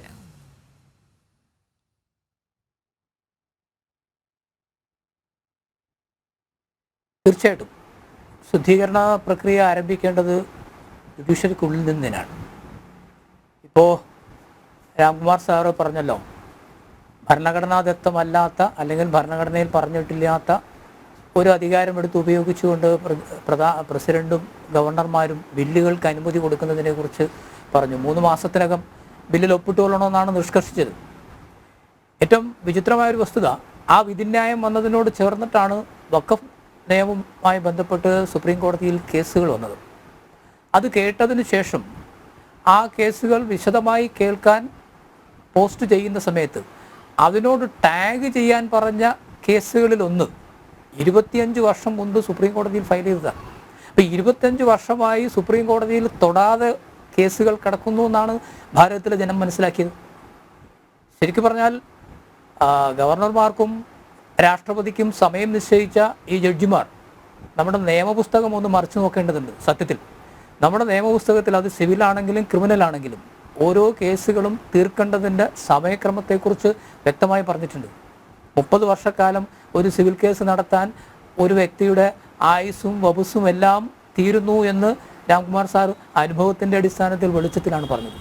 അപ്പോൾ സത്യത്തിൽ അവനവനെ കുറിച്ചിട്ട് തിരിച്ചറിഞ്ഞ് പെരുമാറേണ്ടെന്ന ഒരു സാഹചര്യമാണ്. ഇപ്പോൾ ജഡ്ജിമാരുടെ സ്വത്ത് വെളിപ്പെടുത്തുന്നതിനെ കുറിച്ച് പറഞ്ഞു. കഴിഞ്ഞ മാസം അഭിഭാഷക പരിഷത്തിൻ്റെ ദേശീയ നിർവാഹക സമിതി ആന്ധ്രാപ്രദേശിലെ ഗുണ്ടൂരിൽ ചേർന്ന സമയത്ത് അഭിഭാഷക പരിഷത്ത് പാസ്സാക്കിയ ഒരു പ്രമേയമുണ്ട്. ആ പ്രമേയം എന്ന് പറയുന്നത് ജുഡീഷ്യറിയുടെ അക്കൗണ്ടബിലിറ്റിയെ സംബന്ധിച്ചിട്ടാണ്. ഇന്ന് ബഹുമാനായ ഉപരാഷ്ട്രപതിയും അക്കൗണ്ടബിലിറ്റിയെക്കുറിച്ച് തന്നെയാണ് സൂചിപ്പിച്ചത്. ആരോടാണ് ഇവർ അക്കൗണ്ടബിൾ ആയിരിക്കേണ്ടത് എന്നുള്ളതിനെ സംബന്ധിച്ചിട്ടാണ്. അവിടെയാണ് ജഡ്ജിമാരുടെ നിയമനം മാത്രമല്ല, ഇന്ന് ജഡ്ജിമാരുടെ നിയമനം നടത്തുന്ന ജഡ്ജിമാരാണ്. ഇവിടെ സൂചിപ്പിക്കപ്പെട്ടു 94 രണ്ടാം ജഡ്ജസ് കേസുമായതിനു ശേഷം ഹൈക്കോടതിയിലെയും സുപ്രീം കോടതിയിലെയും ജഡ്ജിമാരെ നിയമിക്കുന്നത് അവർ തന്നെയാണ്. ഞാൻ നേരത്തെ സൂചിപ്പിച്ചു, പലപ്പോഴും ജഡ്ജിമാരായി നിയമിക്കപ്പെടുന്ന ആൾക്കാരുടെ പേരുകൾ പുറത്തു വരുമ്പോൾ ഹൈക്കോടതിയിൽ പ്രാക്ടീസ് ചെയ്യുന്ന അഭിഭാഷകർ മൂക്കത്ത് വിരൽ വെക്കുന്ന സാഹചര്യം ഉണ്ടാകാറുണ്ട്. കാരണം ഇങ്ങനെ ഒരാളെ പലപ്പോഴും കോടതി വരാന്തയിൽ കാണുന്നില്ല എന്നാണ്. അങ്ങനെയുള്ള ആൾക്കാർ പോലും ജഡ്ജിമാരുടെ മക്കൾ, കൊച്ചുമക്കൾ, മരുമക്കൾ, അനന്തരവൾ എല്ലാവരും ജഡ്ജിമാരാകുന്ന ഒരു സംവിധാനം നിലനിൽക്കുന്നു. അവിടെയാണ് സുതാര്യതയുടെ, അക്കൗണ്ടബിലിറ്റിയുടെ, അതല്ലെങ്കിൽ ഈ സംവിധാനത്തിനുള്ളിൽ മാറ്റങ്ങൾ വരുത്തേണ്ടതിൻ്റെ ഒരു തുടക്കം. നേരത്തെ ബഹുമാനായ മോഹൻ വർഗീസും സൂചിപ്പിച്ചു, പാർലമെന്റ് പാസ്സാക്കിയ നിയമത്തെ അവജ്ഞയോടെയാണ് നമ്മുടെ സുപ്രീം കോടതി തള്ളിക്കളഞ്ഞത്. എന്താണ് ആ നിയമം തള്ളിക്കളയാനുള്ള കാരണമെന്ന് വ്യക്തമായി പറഞ്ഞിട്ടില്ല. വ്യക്തമായ ഒരു കാരണവും കൂടാതെയാണ് NJSC പാർലമെന്റ് നമ്മുടെ ബഹുമാനപ്പെട്ട സുപ്രീം കോടതി നിരാകരിച്ചത്. ഇവിടെ ജഡ്ജിമാരുടെ അക്കൗണ്ടബിലിറ്റി, സുതാര്യത, അല്ലെങ്കിൽ ഈ സംവിധാനം പരിഷ്കരിക്കുന്നതിന് ആവശ്യമായ നടപടികൾ സ്വീകരിക്കേണ്ടത് ഇതിനുള്ളിൽ നിന്ന് തന്നെയാണ്. ഇപ്പോൾ പാർലമെൻറ്റിലിരിക്കുന്ന MP-മാരാണെങ്കിലും നിയമസഭയിലിരിക്കുന്ന MLA-മാരാണെങ്കിലും അവർക്ക് ജനങ്ങളോടൊരു ഉത്തരവാദിത്വമുണ്ട്. 5 വർഷത്തിലൊരിക്കൽ അവർ ജനങ്ങളുടെ മുൻപിലേക്ക് ചെല്ലണം. അതുവരെ ആ 5 വർഷക്കാലം ചെയ്ത എല്ലാ പ്രവർത്തനങ്ങൾക്കും അവർ ജനങ്ങളുടെ മുൻപിൽ മറുപടി പറയണം. അവരുടെ ചോദ്യങ്ങൾക്ക് ഉത്തരം നൽകേണ്ടി വരും. മാധ്യമങ്ങൾ അടക്കമുള്ള ആൾക്കാരുടെ മുൻപിൽ ചോദ്യങ്ങൾക്ക് ഉത്തരം നൽകേണ്ടി വരും. പക്ഷേ ഇവിടെ നീതിന്യായ സംവിധാനത്തിൽ ഒരിക്കൽ ജഡ്ജായി കഴിഞ്ഞാൽ മറ്റാരോടും മറുപടി പറയേണ്ട എന്ന ഒരു സാഹചര്യം നിലനിൽക്കുന്നു. അത് മാറേണ്ടതുണ്ട്. ജഡ്ജിമാരുടെ സ്വത്ത് വെളിപ്പെടുത്തുന്നതിനെ കുറിച്ച് പറയുമ്പോൾ അനിൽ നമ്പാർ നിങ്ങൾ പറഞ്ഞത് വളരെ ശരിയാണ്. ഇവിടെ രാഷ്ട്രീയക്കാരനും സർക്കാർ ഉദ്യോഗസ്ഥനും സ്വത്ത് വെളിപ്പെടുത്തണമെന്ന് പറയുന്നു. പക്ഷേ പലപ്പോഴും ഇന്ന് ജഡ്ജിമാരാകണമെങ്കിൽ ഹൈക്കോടതി ജഡ്ജിമാരുടെ നിയമനത്തിനൊക്കെ പ്രതിവർഷം ഇത്ര ലക്ഷം രൂപയ്ക്ക് മുകൾ ഇൻകം ടാക്സ് റിട്ടേൺ കൊടുക്കണമെന്നൊരു നിബന്ധനയുണ്ട്. വരുമാനമില്ലാത്ത ആൾക്കാർ പോലും ജഡ്ജിമാരാവാൻ വേണ്ടി ഭാവിയിൽ ജഡ്ജിമാരാകുമെന്നുള്ള പ്രതീക്ഷയുടെ അടിസ്ഥാനത്തിൽ പലപ്പോഴും നിത്യചെലവിന് പലരിൽ നിന്നും പണം കടം വാങ്ങാറുള്ള ആൾക്കാർ പോലും വലിയ തുക ഇൻകം ടാക്സ് കൊടുത്ത് കാണിച്ചിട്ട് ജഡ്ജിമാരാകാൻ വേണ്ടിയിട്ട് പരിശ്രമിക്കുന്നതിനെ കുറിച്ച് പറഞ്ഞു കേൾക്കാറുണ്ട്. ഇവരായി കഴിഞ്ഞാൽ എന്തുമാത്രം സ്വത്ത് ഇവർ കുന്നുകൂടുന്നു ഇവരിലേക്ക്, അവരുടെ മക്കളുടെ പേരിൽ, ഭാര്യമാരുടെ പേരിൽ, സഹോദരങ്ങളുടെ പേരിൽ, അച്ഛൻ്റെ പേരിൽ, അമ്മയുടെ പേരിൽ. അപ്പം ഇത്തരത്തിൽ ജഡ്ജിമാരുടെയും കുടുംബാംഗങ്ങളുടെയും, അതാണ് ഞാൻ നേരത്തെ സൂചിപ്പിച്ചത്, അഭിഭാഷക പരിഷത്ത് പാസ്സാക്കിയ പ്രമേയത്തിലെ ഒരു പ്രധാന ആവശ്യം, ജഡ്ജിമാരും കുടുംബാംഗങ്ങളും അവരുടെ സ്വത്ത് വിവരങ്ങൾ വെളിപ്പെടുത്തണം, പൊതുസമൂഹത്തിന് മുൻപ് വെളിപ്പെടുത്തണം. ഭാഗ്യവശാൽ സുപ്രീം കോടതിയിലെ ഒരു പറ്റം ജഡ്ജിമാർ കഴിഞ്ഞ ദിവസം അവരുടെ സ്വത്ത് വിവരങ്ങൾ വെളിപ്പെടുത്തിയിട്ടുണ്ട്. പക്ഷേ അങ്ങനെ വെളിപ്പെടുത്തുമ്പോഴും അത് സത്യസന്ധമാണോ സുതാര്യമാണോ എന്ന് പരിശോധിക്കുവാൻ അറിയുവാനുള്ള ഒരു സംവിധാനം കൂടി വേണം. കാരണം പലപ്പോഴും ഈ കണക്കുകൾ ശരിയല്ല എന്ന ഒരു ചർച്ചയുണ്ട്. അത് മാത്രമല്ല, ഇന്ന് മുമ്പൊരിക്കൽ പാർലമെൻറ്റിൽ അന്തരിച്ച ബഹുമാന്യായ ജെയ്റ്റ്ലി, അരുൺ ജെയ്റ്റ്ലിയുടെ വളരെ പ്രസിദ്ധമായൊരു പ്രസംഗമുണ്ട്. റിട്ടയർ ചെയ്യുന്ന ജഡ്ജിമാരുടെ നിയമനം, ജഡ്ജിമാരുടെ ജഡ്ജ്മെൻറ്റ്സ് അത് റിട്ടയർമെൻറ്റിന് ശേഷം ലഭിക്കാൻ സാധ്യതയുള്ള പോസ്റ്റുകളെ ആശ്രയിച്ചിട്ടാണ് എന്ന തരത്തിൽ അദ്ദേഹം പാർലമെൻറ്റിൽ നടത്തിയൊരു പ്രസംഗമുണ്ട്. അഭിഭാഷക പരിഷത്ത് ഈ പ്രമേയത്തിൽ ആവശ്യപ്പെട്ടൊരു കാര്യം, 3 വർഷത്തേക്ക് റിട്ടയർമെൻറ്റിന് ശേഷം 3 വർഷക്കാലത്തേക്ക് ഒരു ജഡ്ജിനും ഒരു പുനർനിയമനവും ഒരു കമ്മീഷനുകളിലും ഒരു ട്രിബ്യൂണലുകളിലും നൽകാൻ പാടില്ല. അതുപോലെ തന്നെ പലപ്പോഴും പ്രാക്ടീസിനെ സംബന്ധിച്ച് ജഡ്ജിമാരുടെ ബന്ധുക്കൾ, മക്കൾ, അവർ ജഡ്ജിമാരായിരിക്കുന്ന കോടതികളിൽ തന്നെ പ്രാക്ടീസ് ചെയ്യുന്ന സാഹചര്യം നിലനിൽക്കുന്നുണ്ട്. അങ്ങനെയുള്ള സാഹചര്യം ഒഴിവാക്കാൻ വേണ്ടിയിട്ട് അത്തരം ജഡ്ജിമാരെ മറ്റു കോടതികളിലേക്ക് ട്രാൻസ്ഫർ ചെയ്യുക. അതുപോലെ തന്നെ സുപ്രീം കോടതിയിൽ അത്തരത്തിലുള്ള ബന്ധുക്കൾ ഉണ്ടെങ്കിൽ ആ ബന്ധുക്കൾ പ്രാക്ടീസ് സുപ്രീം കോടതിയിൽ നിന്ന് മാറ്റുക. ഇത്തരത്തിൽ നീതിന്യായ മേഖലയിൽ സുതാര്യത ഉണ്ടാവാൻ, ജനങ്ങളുടെ വിശ്വാസം ആർജിക്കുവാൻ, നഷ്ടപ്പെട്ടിട്ടുള്ള വിശ്വാസം തിരിച്ചു ലഭിക്കുവാൻ ഒരു കാര്യത്തിൽ ആർക്കും സംശയം വേണ്ട, ജുഡീഷ്യറിയെക്കുറിച്ച് ഇന്ന് ആൾക്കാർ നെറ്റു ചുളിക്കുന്ന സാഹചര്യങ്ങൾ പലതരത്തിലും ഉണ്ടായിക്കൊണ്ടിരിക്കുന്നു എന്നുള്ളത് സത്യമാണ്, വസ്തുതയാണ്. അതിന് പരിഹാരം കാണേണ്ട ഉത്തരവാദിത്വം ജുഡീഷ്യറിക്കുള്ളിൽ തന്നെയുള്ളവർക്കാണ്. എങ്കിൽ മാത്രമേ ഇതിന് പരിഹാരമുണ്ടാവുള്ളൂ. മറ്റാർക്കെങ്കിലും ഇന്ന് നമ്മുടെ കോടതികൾ അവർക്കില്ലാത്ത അധികാരങ്ങൾ കവർന്നെടുത്ത് കൈവശം വെച്ച് രാംകുമാർ സാർ പറഞ്ഞതുപോലെ കോടതി അലക്ഷ്യത്തിൻ്റെ വാള് കാണിച്ച് ഭീഷണിപ്പെടുത്തുകയാണ്. ആ ഭീഷണിയുടെ മുമ്പിൽ ആൾക്കാർ പഞ്ചപുച്ഛം അടക്കി നിന്നുകൊള്ളണം എന്ന് ശഠിക്കുകയാണ്. അതിന് മാറ്റമുണ്ടാകണം. അതിനുള്ളിൽ നിന്ന് തന്നെ കറക്ഷൻ മെക്കാനിസം തുടങ്ങേണ്ടിയിരിക്കുന്നു. അതിന് പൂച്ചയ്ക്ക് ആര് മണികെട്ടും എന്ന് ചോദിച്ചു കഴിഞ്ഞാൽ പൂച്ചയ്ക്ക് മണികെട്ടേണ്ടത് ഉടമസ്ഥർ തന്നെയാണ്, ജഡ്ജിമാർ തന്നെയാണ്. അവരവർ ഇരിക്കുന്ന കസേരയുടെ അന്തസ്സ് കാത്തു സൂക്ഷിക്കുവാൻ ഞാൻ നേരത്തെ സൂചിപ്പിച്ചതുപോലെ ഭരണഘടന ജുഡീഷ്യറിയെക്കുറിച്ച് വിഭാവനം ചെയ്യുന്ന സമയത്ത് തീർത്തും സത്യസന്ധവും ജനോപകാരപ്രദവും സുതാര്യവുമായിട്ടുള്ള ഒരു സംവിധാനമായിരിക്കും എന്ന നിലയിലാണ് വിഭാവനം ചെയ്തിട്ടുള്ളത്. അതുകൊണ്ടാണ് ജഡ്ജിമാർക്ക് വലിയ പരിരക്ഷ കൽപ്പിച്ചു നൽകിയിട്ടുള്ളത്. അവർക്ക് നൽകുന്ന ശമ്പളത്തെക്കുറിച്ച് ഇത്രയധികം വലിയ ശമ്പളം നൽകുന്നത് അതുകൊണ്ടാണ്. ഇത്രയധികം ഇൻഫ്രാസ്ട്രക്ചർ, ഇത്രയധികം സൗകര്യങ്ങൾ അവർക്ക് കൽപ്പിച്ചു നൽകുന്നത് ഇതുകൊണ്ടാണ്. എന്തൊക്കെ സൗകര്യങ്ങളാണ് അവർ അനുഭവിക്കുന്നത്? നമ്മുടെ നാട്ടിലെ സാധാരണക്കാരൻ്റെ നികുതി പണം കൊണ്ടാണ് ഇതൊക്കെ അനുഭവിക്കുന്നത്. ഇത്രയും അവർക്ക് കൽപ്പിച്ചു നൽകുന്നത് എന്തിനാണെന്ന് വെച്ച് കഴിഞ്ഞാൽ സത്യസന്ധമായ സുതാര്യമായ ഒരു ജുഡീഷ്യറി ഭാരതത്തിലുണ്ടാകുകയും ആ ജുഡീഷ്യറിയുടെ തണലിൽ ഭാരതത്തിലെ ജനാധിപത്യ സംവിധാനം, എല്ലാവരും ഭരണഘടനയ്ക്ക് മുമ്പിൽ തുല്യരാണെന്ന് പറയുന്ന ആപ്തവാക്യം പരിരക്ഷിക്കപ്പെടുകയും ചെയ്യണമെന്നുള്ളത് കൊണ്ടാണ്. നിർഭാഗ്യവശാൽ അതിനെവിടെയോ കോട്ടം തട്ടിയിരിക്കുന്നു. അതിന് പരിഹാരം കാണേണ്ടത് ജുഡീഷ്യറിക്കുള്ളിൽ നിന്ന് തന്നെയാണ് എന്നുള്ള കാര്യത്തിൽ യാതൊരു തർക്കവുമില്ല. അതുതന്നെയാണ് എൻ്റെ അഭിപ്രായവും. Okay zero tolerance to corruption ഇന്ന് ഉപരാഷ്ട്രപതി അക്കാര്യവും പരാമർശിക്കുകയുണ്ടായി. അത് പ്രതിജ്ഞാബദ്ധമായി കൊണ്ടു നടക്കാൻ പറ്റുന്ന എത്ര ന്യായാധിപന്മാർ ഉണ്ട് അവരുടെ ചെയ്തികളിലൂടെ? നമുക്കതുകൂടി പരിശോധിക്കാം ഇടവേളയ്ക്ക് ശേഷം.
ഡോക്ടർ മോഹൻ വർഗീസ്, ഞാൻ ഇടവേളക്ക് തൊട്ടുമുമ്പ് ചൂണ്ടിക്കാണിച്ചതുപോലെ അഴിമതി രഹിത നീതിന്യായ സംവിധാനം അത് നമുക്ക് സമീപഭാവിയിലെങ്കിലും സ്വപ്നം കാണാനാവുമോ?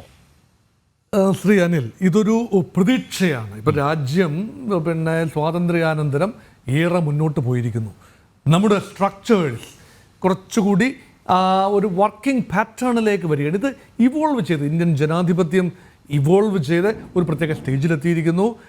അവിടെയാണ് ഈ ഗവൺമെൻറ്റിൻ്റെ 3 ഘടകങ്ങൾ, ഒന്ന് നിയമനിർമ്മാണ വിഭാഗം, ലെജിസ്ലേച്ചർ, നമ്മുടെ പാർലമെൻറ്റ്, 2 നമ്മുടെ ഭരണകൂടം എന്ന് പൊതുവെ പറയുന്ന എക്സിക്യൂട്ടീവ്. ഭരണകൂടം എന്ന് പറയുമ്പോൾ എക്സിക്യൂട്ടീവ് മാത്രമെല്ലാം ചേർന്ന് ഭരണകൂടം, എക്സിക്യൂട്ടീവ്, ഇതിൽ പ്രധാനമന്ത്രിയും പ്രസിഡൻറ്റും എല്ലാം വരുന്ന ആ ഒരു സംവിധാനം.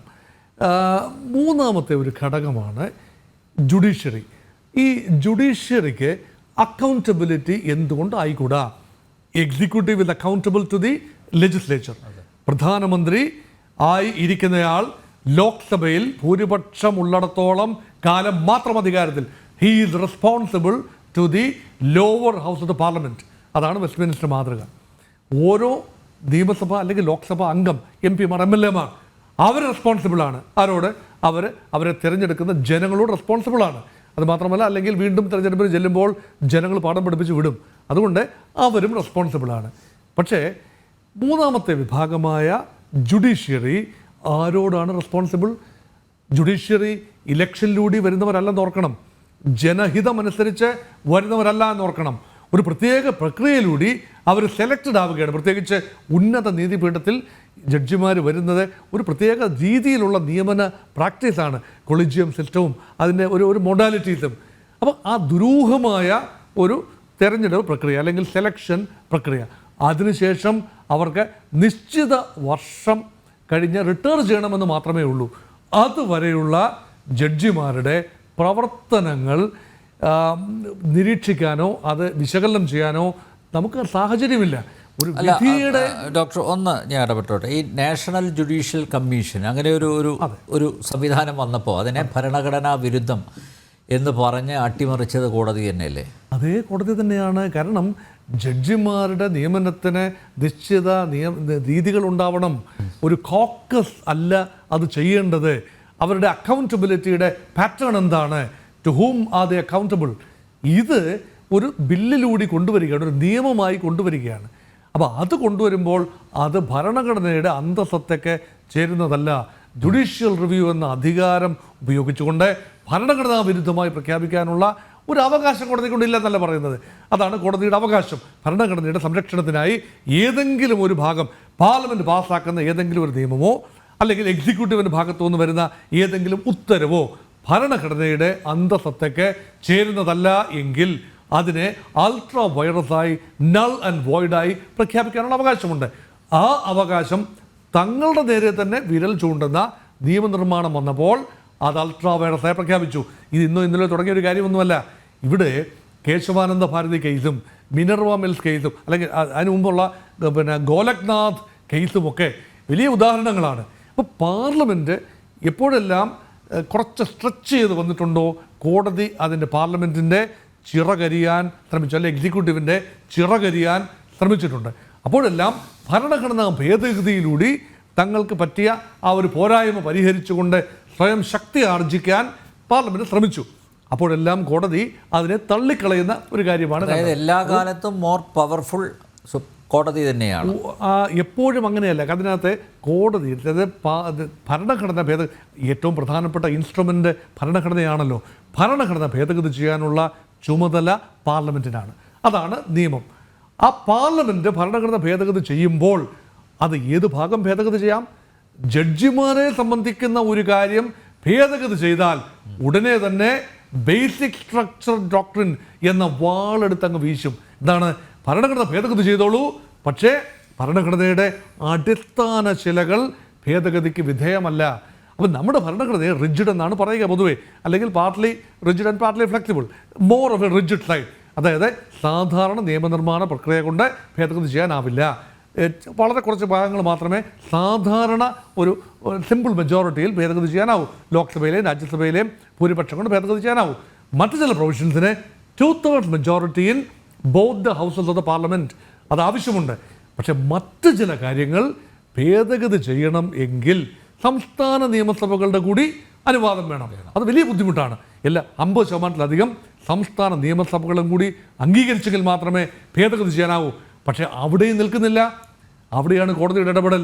ചില കാര്യങ്ങൾ ഭേദഗതിക്ക് വിധേയമല്ല. പക്ഷെ ന്യായമായി നമുക്ക് ചോദിക്കാം, എന്താണ് ആ ചില കാര്യങ്ങൾ? നമ്മുടെ പാർലമെൻറ്റ് ജനാധിപത്യത്തെക്കുറിച്ചാണോ?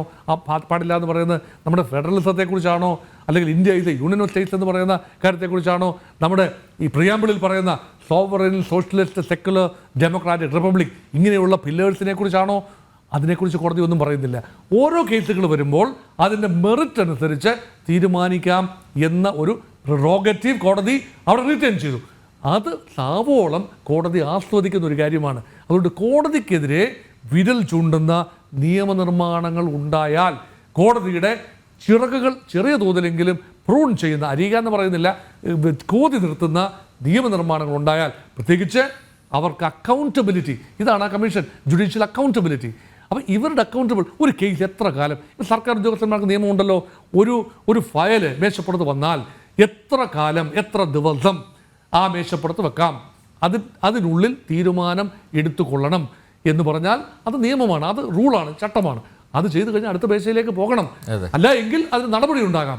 പക്ഷേ ജഡ്ജിമാർക്ക് ഒരു കേസ് ഫയലിൽ സ്വീകരിച്ച് വെച്ച് കഴിഞ്ഞാൽ എപ്പോഴാണ് പരിശോധിക്കേണ്ടത്, സമയം പോലെ ചെയ്താൽ മതി.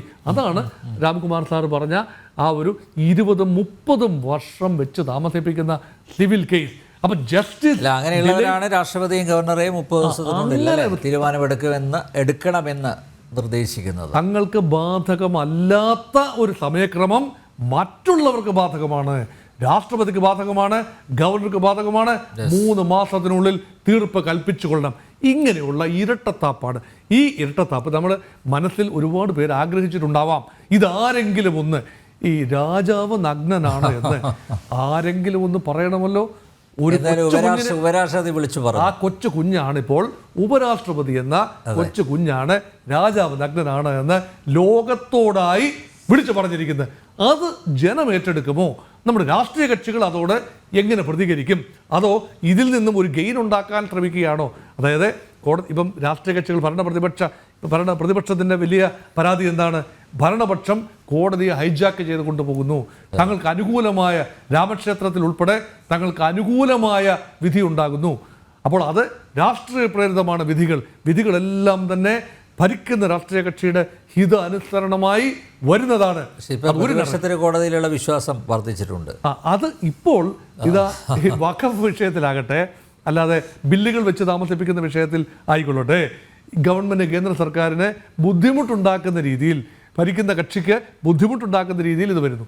അപ്പോൾ ഇതിനെല്ലാം കൂടി രാഷ്ട്രീയം നോക്കി പ്രതിപക്ഷത്തിന് ഗുണമാണോ ഭരണപക്ഷത്തിന് ഗുണമാണോ എന്ന് നോക്കുന്നതിനേക്കാൾ കോടതിക്ക് ഒരു നിയതമായ ക്രമം വേണം. മറ്റെല്ലാത്തിനും ക്രമമുണ്ട്. അപ്പോൾ ഭരണഘടനാനുസൃതമായ ഒരു ക്രമം വേണം. അതിനു വേണ്ടി വന്നാൽ ഭരണഘടനാ ഭേദഗതി ആവശ്യമാണ്. അതിന് നേഷൻ വൈഡ് കൺസെൻസസ് ആവശ്യമാണ്. അതിനുവേണ്ടിയാണ് എലിസിറ്റിംഗ് പബ്ലിക് ഒപ്പീനിയൻ. അതിനുവേണ്ടി ഈ ഒരു കൂട്ടത്തിൽ നിന്നും ജീനി അല്ലെങ്കിൽ ഭൂതത്തെ തുറന്നു വിട്ടിരിക്കുകയാണ് ജഗദീപ് ധൻഖർ തൻ്റെ സംസാരത്തിലൂടെ. അതിനിയും തുടരുമെന്ന് തന്നെയാണ് ജഗദീപ് ധൻഖർ തുറന്നു വിട്ടത്. മറ്റുള്ളവർ ഏറ്റെടുക്കുമോ എന്നത് മാത്രമാണ് ഇനി നമ്മൾ നോക്കിക്കാണേണ്ടത്. രാംകുമാർ സാർ, 2 മിനിറ്റ് മാത്രമേ ശേഷിക്കുന്നുള്ളൂ. നേരത്തെ ഡോക്ടർ മോഹൻ വർഗീസ് ചൂണ്ടിക്കാണിച്ച ആ കുടത്തിൽ നിന്ന് ജഗദീപ് ധൻഖർ, നമ്മുടെ ആരാധ്യനായ ബഹുമാന്യനായ ഉപരാഷ്ട്രപതി ജഗദീപ് ധൻഖർ തുറന്നുവിട്ട ആ ഭൂതത്തെ പൊതുസമൂഹം ഏറ്റെടുക്കുമോ? ഇതിന്മേലൊരു വലിയൊരു ചർച്ച നടക്കാനുള്ള സാധ്യതയുണ്ടോ?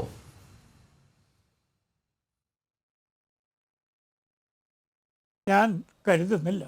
കാരണം കഴിഞ്ഞ ദിവസം ഉപരാഷ്ട്രപതി ഇതിനോട് സമാനമായ അഭിപ്രായം പറഞ്ഞപ്പോൾ അദ്ദേഹം കോടതി അലക്ഷ്യം നടത്തുന്നു എന്ന് വിമർശനമുയർത്തിയവരാണ് പ്രതിപക്ഷ കക്ഷികൾ. അവരവരുടെ താല്പര്യങ്ങൾക്കനുസരിച്ച് അഭിപ്രായം രൂപപ്പെടുത്തുന്ന രാഷ്ട്രീയ കക്ഷികളെ ഈ കാര്യത്തിൽ വിശ്വസിക്കാൻ പറ്റും എന്ന് ഞാൻ വിശ്വസിക്കുന്നില്ല. ഇവിടെ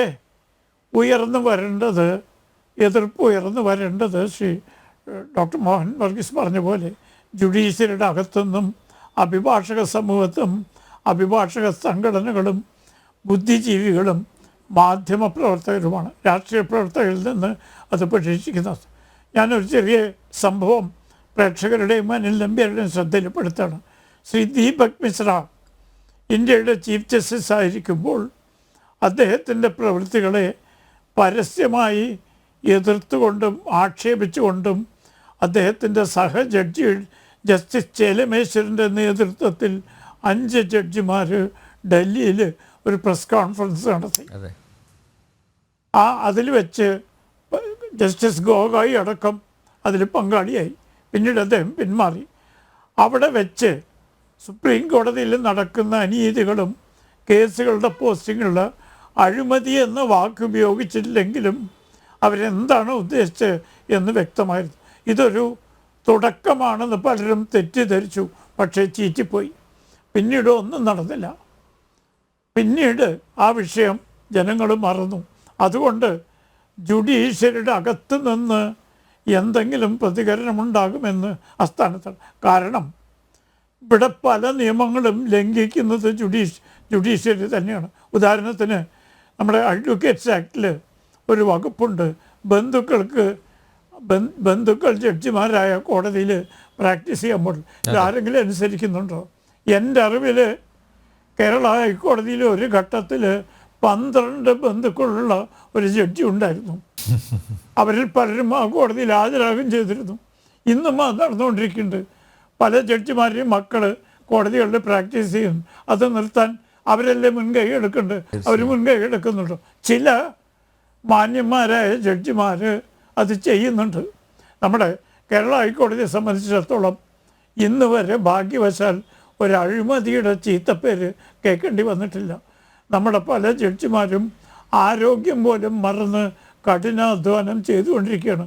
പക്ഷേ ആ കഠിനാധ്വാനത്തിന് ഫലം കാണുന്നില്ല. അത് അവരുടെ കുറ്റമല്ല, ആ സിസ്റ്റത്തിൻ്റെ കുറ്റമാണ്. ഞാൻ മനസ്സിലാക്കുന്നത് പല ജഡ്ജിമാരും ഉറക്കം പോലും ഉപേക്ഷിച്ച് കേസ് പഠിച്ച് തീർക്കാനുള്ള പരിശ്രമം നടന്നുകൊണ്ടിരിക്കുന്നു. പക്ഷേ അതിനുള്ള ഫലം കാണുന്നില്ല. കാരണം എല്ലാവരും ഒത്തൊരുമിച്ച് ഇതിനൊരു സംവിധാനം ഉണ്ടാക്കണമെന്ന ദൃഢനിശ്ചയം എടുത്താലേ ഈ സ്ഥാപനം അകത്തു നിന്ന് നേരിടുന്ന ഭീഷണികളെ ആദ്യം ഒഴിവാക്കിയാലേ പുറത്തു നിന്നുള്ള ആളുകളുടെ സഹായം കിട്ടുകയുള്ളൂ. അതുണ്ടാകും എന്ന് ഞാൻ പ്രതീക്ഷിക്കുന്നില്ല. കാരണം അതുണ്ടാകാത്തതിൻ്റെ പ്രധാന കാരണം ഇന്നത്തെ നിയമനത്തിൻ്റെ അപാകതയാണ്. ഈ നിയമന രീതി മാറിയാലേ നമ്മുടെ ജുഡീഷ്യറി വീണ്ടും പഴയ പ്രതാപത്തിലേക്ക് എത്തുള്ളൂ എന്ന് ദൃഢമായി വിശ്വസിക്കുന്ന ആളാണ് ഞാൻ. ഓക്കെ, ജുഡീഷ്യറിയിൽ ദുർഗന്ധമുണ്ട്. ശുദ്ധീകരണം ഉണ്ടാവേണ്ടത് അകത്ത് നിന്ന് തന്നെയാണ്. സാധാരണക്കാരൻ്റെ പൊതുസമൂഹത്തിൻ്റെ വിശ്വാസം അത് കൂടുതൽ ആർജിക്കാൻ ജുഡീഷ്യറിക്ക് സാധിക്കും എന്ന് തന്നെ നമുക്ക് പ്രത്യാശിക്കാം. ജനറൽ ഡിബേറ്റ് ഇവിടെ പൂർണ്ണമാകുന്നു. ചർച്ചയിൽ പങ്കെടുത്ത എല്ലാ അതിഥികൾക്കും നന്ദിയൊപ്പം പ്രേക്ഷകർക്കും.